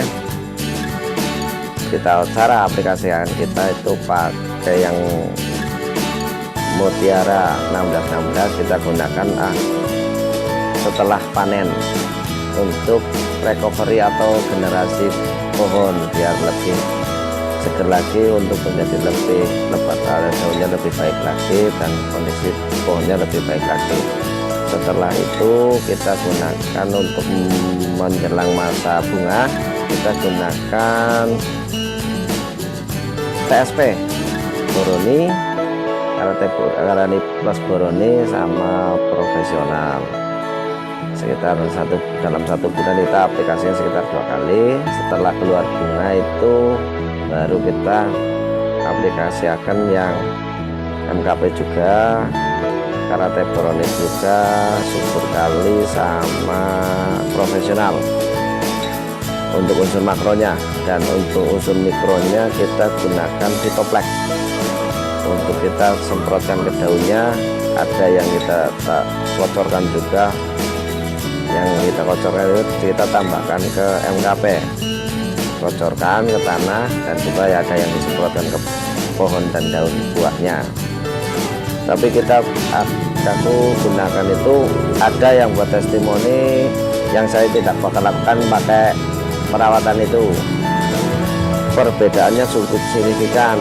Yang kita pakai perawatan ini lebih besar, buah-buahnya lebih besar, insya Allah kualitas buahnya juga lebih baik.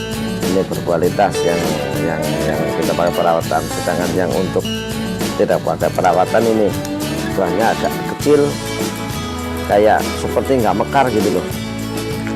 Ini nggak mekar. Untuk hasilnya kita nggak tahu, kita review boleh. Kita lihat yang tidak pakai perawatan.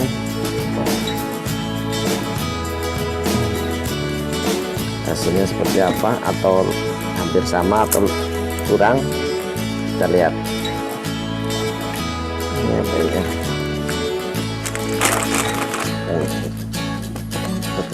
Ini biar lebih tahu.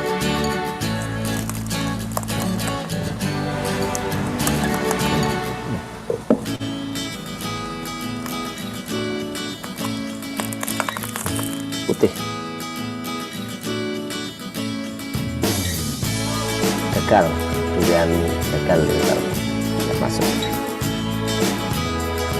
Yang nggak pakai, nah yang pakai ini tadi sudah saya buka dan kita rasakan rasanya sempurna, dan buahnya juga lebih besar rata-rata yang sempurna.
Balai Penelitian Tanaman Buah Tropika atau Balitbu Tropika yang beralamat di Jalan Raya Solo Aripan Kilometer 8, Solo, Sumatera Barat adalah unit pelaksana teknis yang berada di lingkup Pusat Penelitian dan Pengembangan Hortikultura, Badan Penelitian dan Pengembangan Pertanian, Kementerian Pertanian, mempunyai tugas melaksanakan kegiatan penelitian tanaman buah tropika.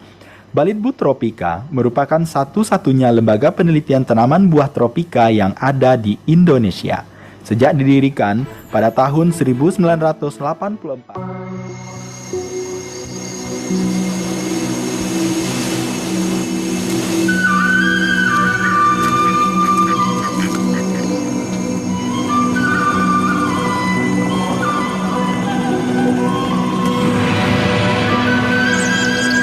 Many ancient traditions believe that all of life is a cycle. and that all of creation is comprised of earth, water, wind, and fire. Situated in the Pacific Rim of Fire, Indonesia has all four elements in perfect balance. Rich volcanic soil, a tropical climate with plentiful rainfall and bright sunshine create the ideal growing conditions for the king of fruit, the pineapple.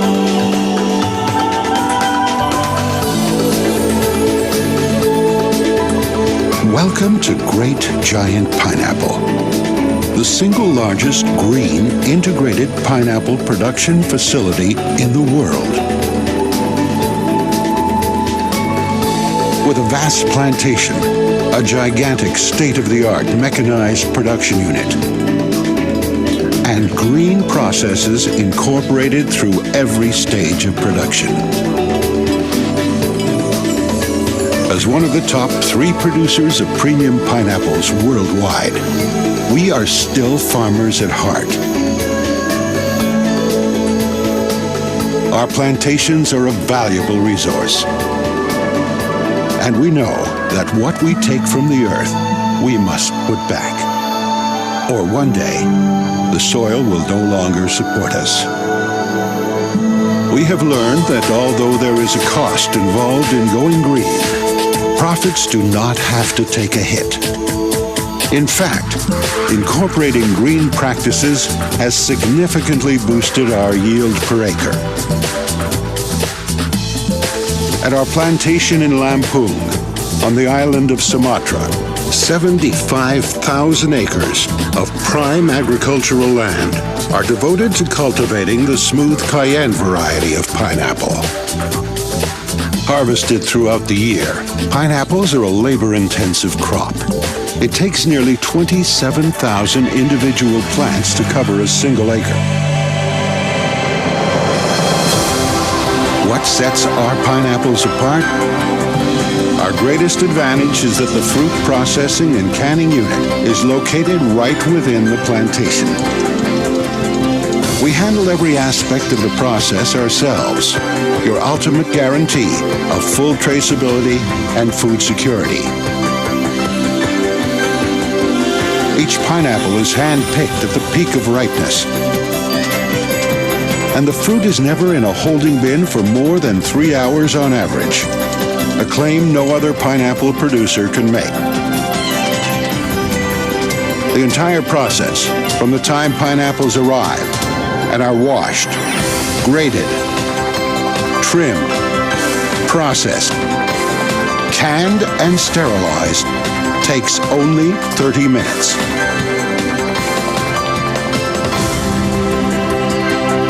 We manufacture our own cans in a variety of sizes to suit different needs.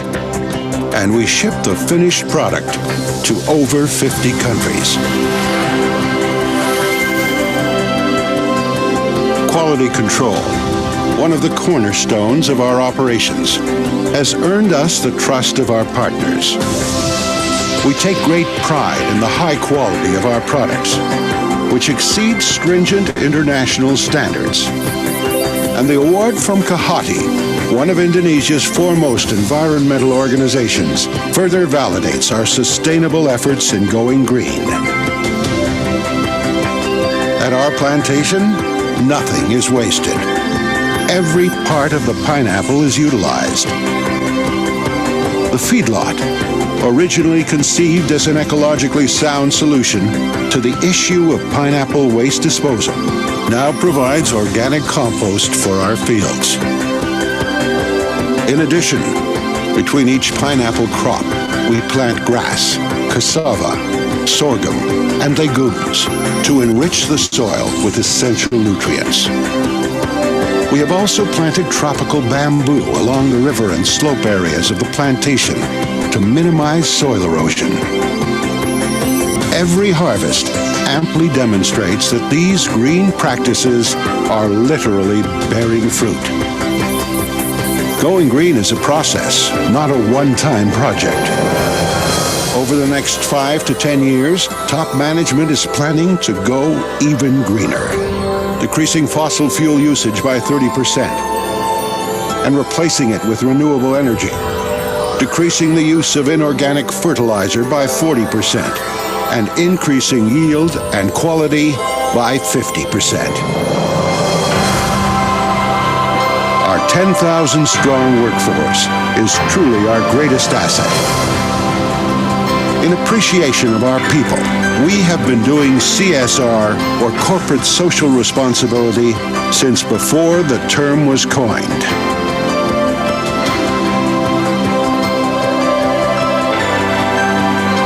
Marking the end of another productive day at the plantation, we would like to thank our partners for the long and fruitful relationship with Great Giant Pineapple. With each new day dawns the opportunity to create and nurture the next cycle of prosperity and to reap the rewards of a great giant harvest together. The future has never looked bigger, better, brighter, or greener.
Nah, inilah hasil dari satuan pohon yang dari pohon kami. Meskipun baru jatuh, tapi sudah memenuhi syarat untuk bisa dikatakan bahwa sempurna. Warnanya dapat, teksturnya maaf ini kayaknya teksturnya dapat, rasanya insya Allah dapat. Ini dari perawatan dari produk Merauke yang saya gunakan dari Mutiara 1616, profesional, TSP 46, Karate Boron Plus, dan Super Kali plus unsur mikronya pakai Vitoplex. Silahkan dicobain Mas Denny. Oke, sahabat Mutiara, kita coba durian bawor yang jatuhan. Seperti apa rasanya?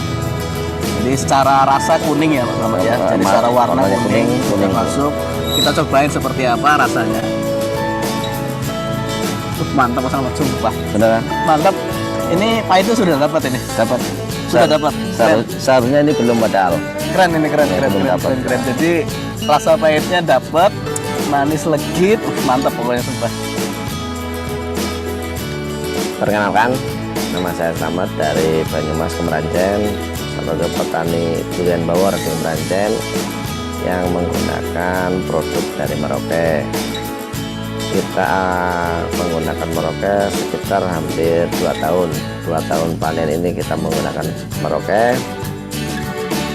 Kita cara aplikasikan kita itu pakai yang Mutiara 1616 kita gunakan setelah panen untuk recovery atau generasi pohon biar lebih seger lagi, untuk menjadi lebih lebat, daunnya lebih baik lagi dan kondisi pohonnya lebih baik lagi. Setelah itu kita gunakan untuk menjelang masa, kita gunakan TSP Boroni, Karate Plus Boroni sama profesional. Sekitar dalam 1 bulan kita aplikasinya sekitar 2 kali. Setelah keluar bunga itu baru kita aplikasikan yang MKP juga, Karate Boroni juga, Super Kali sama profesional untuk unsur makronya, dan untuk unsur mikronya kita gunakan Vitoplex. Untuk kita semprotkan ke daunnya, ada yang kita kocorkan juga. Yang kita kocorkan itu kita tambahkan ke MKP, kocorkan ke tanah, dan juga ada yang disemprotkan ke pohon dan daun buahnya. Tapi aku gunakan itu ada yang buat testimoni yang saya tidak bakal lakukan pakai perawatan itu. Perbedaannya cukup signifikan. Yang kita pakai perawatan ini lebih besar, buah-buahnya lebih besar, insya Allah kualitas buahnya juga lebih baik. Ini berkualitas yang kita pakai perawatan. Sedangkan yang untuk tidak pakai perawatan ini buahnya agak kecil, kayak seperti nggak mekar gitu loh. Ini nggak mekar. Untuk hasilnya kita nggak tahu, kita review boleh. Kita lihat yang kita pakai perawatan.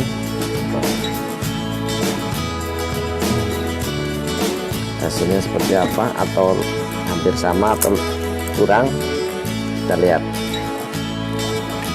Ini apa ini?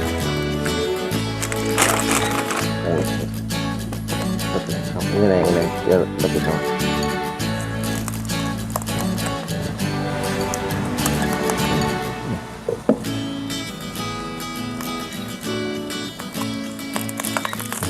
Putih. Gagal, durian gagal nggak masuk.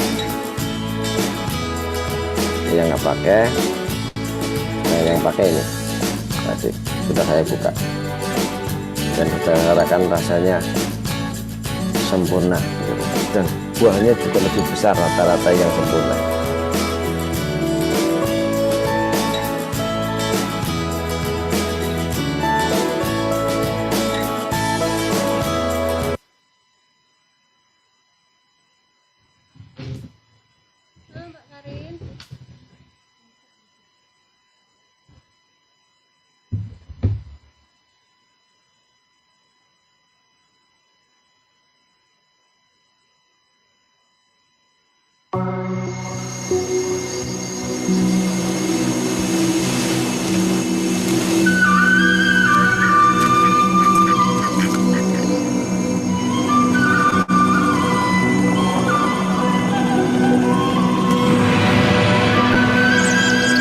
Many ancient traditions believe that all of life is a cycle, and that all of creation is comprised of earth, water, wind, and fire. Situated in the Pacific Rim of Fire, Indonesia has all four elements in perfect balance: rich volcanic soil, a tropical climate with plentiful rainfall and bright sunshine create the ideal growing conditions for the king of fruit, the pineapple.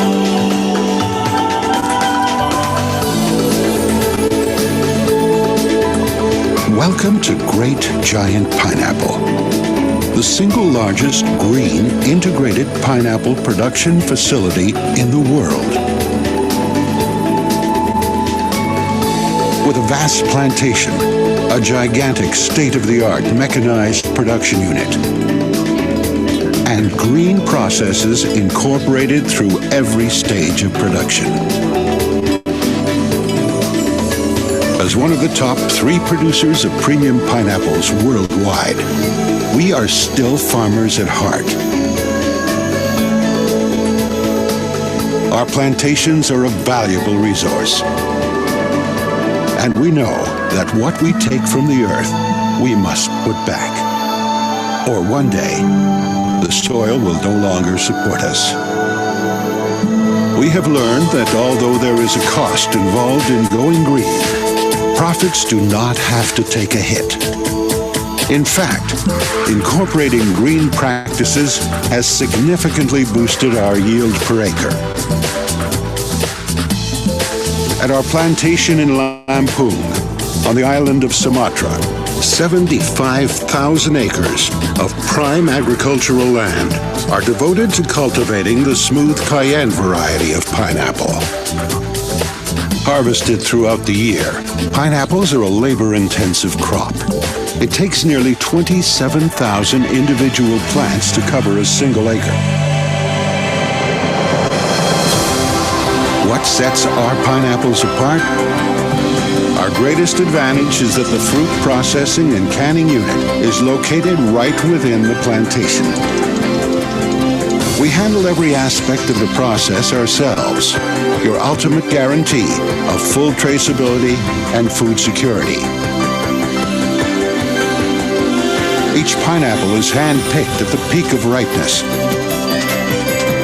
and the fruit is never in a holding bin for more than 3 hours on average, a claim no other pineapple producer can make. The entire process, from the time pineapples arrive and are washed, graded, trimmed, processed, canned, and sterilized, takes only 30 minutes.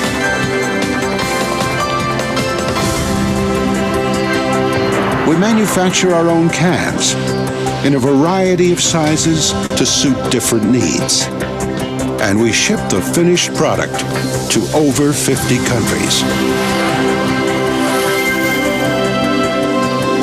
Quality control, one of the cornerstones of our operations, has earned us the trust of our partners.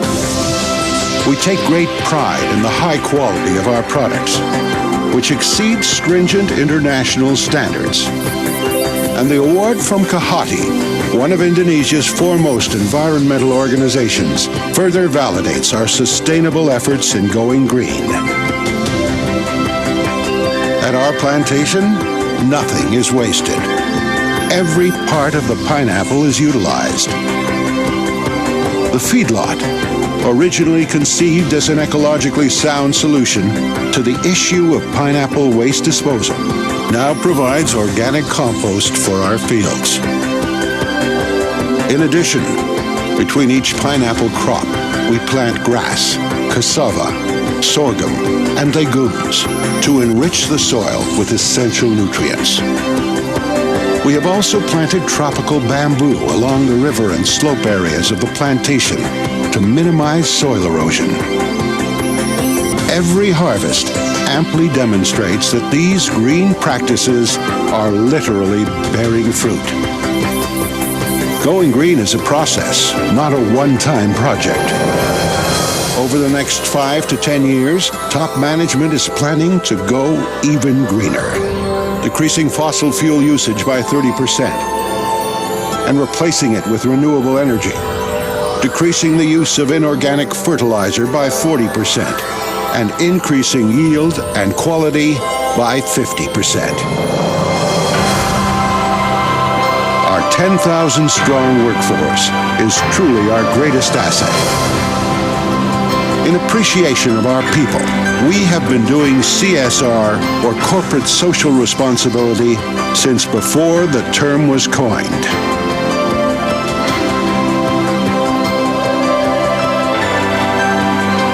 Marking the end of another productive day at the plantation, we would like to thank our partners for the long and fruitful relationship with Great Giant Pineapple. With each new day dawns the opportunity to create and nurture the next cycle of prosperity and to reap the rewards of a great giant harvest together. The future has never looked bigger, better, brighter, or greener.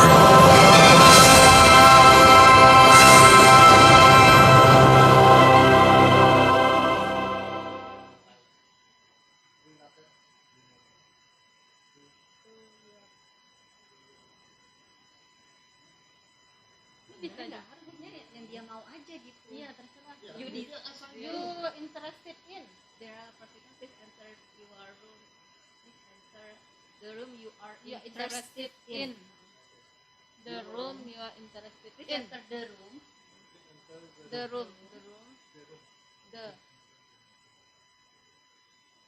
you are interested. The roomnya dihapus.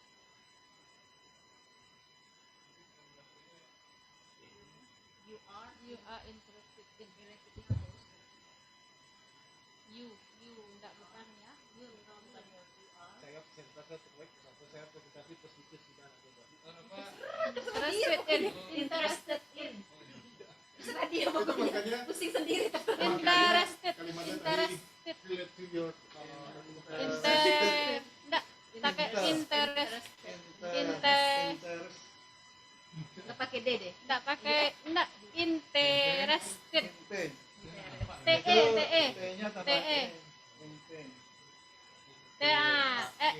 Rested. Ada. In. Thank you. Di bawah.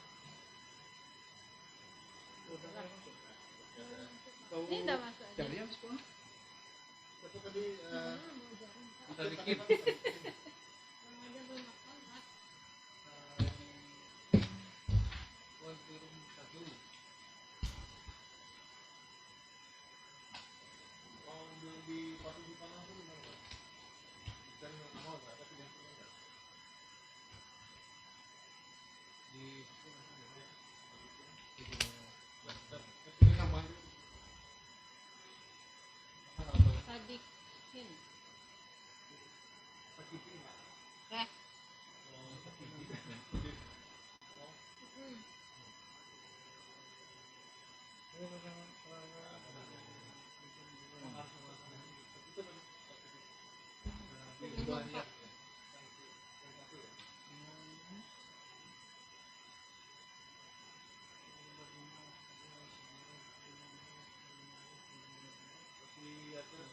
Orang yang masih di ruang utama.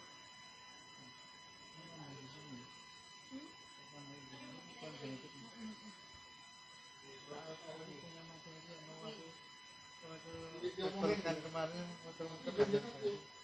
Jadi kan Mbak Tri nanti besok. Oh, Mbak Tri.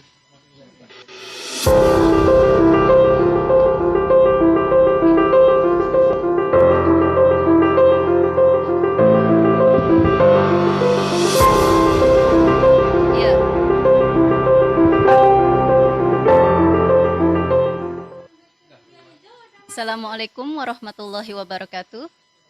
To all participants who are still in the main room, please enter the room you are interested in. Please go to the breakout rooms. There's an icon on your screen. You can choose that item and then choose the room you are interested in. because the plenary session will start promptly after this. Thank you.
Berarti memang jaringan ya.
main raw materials for producing cans. Dan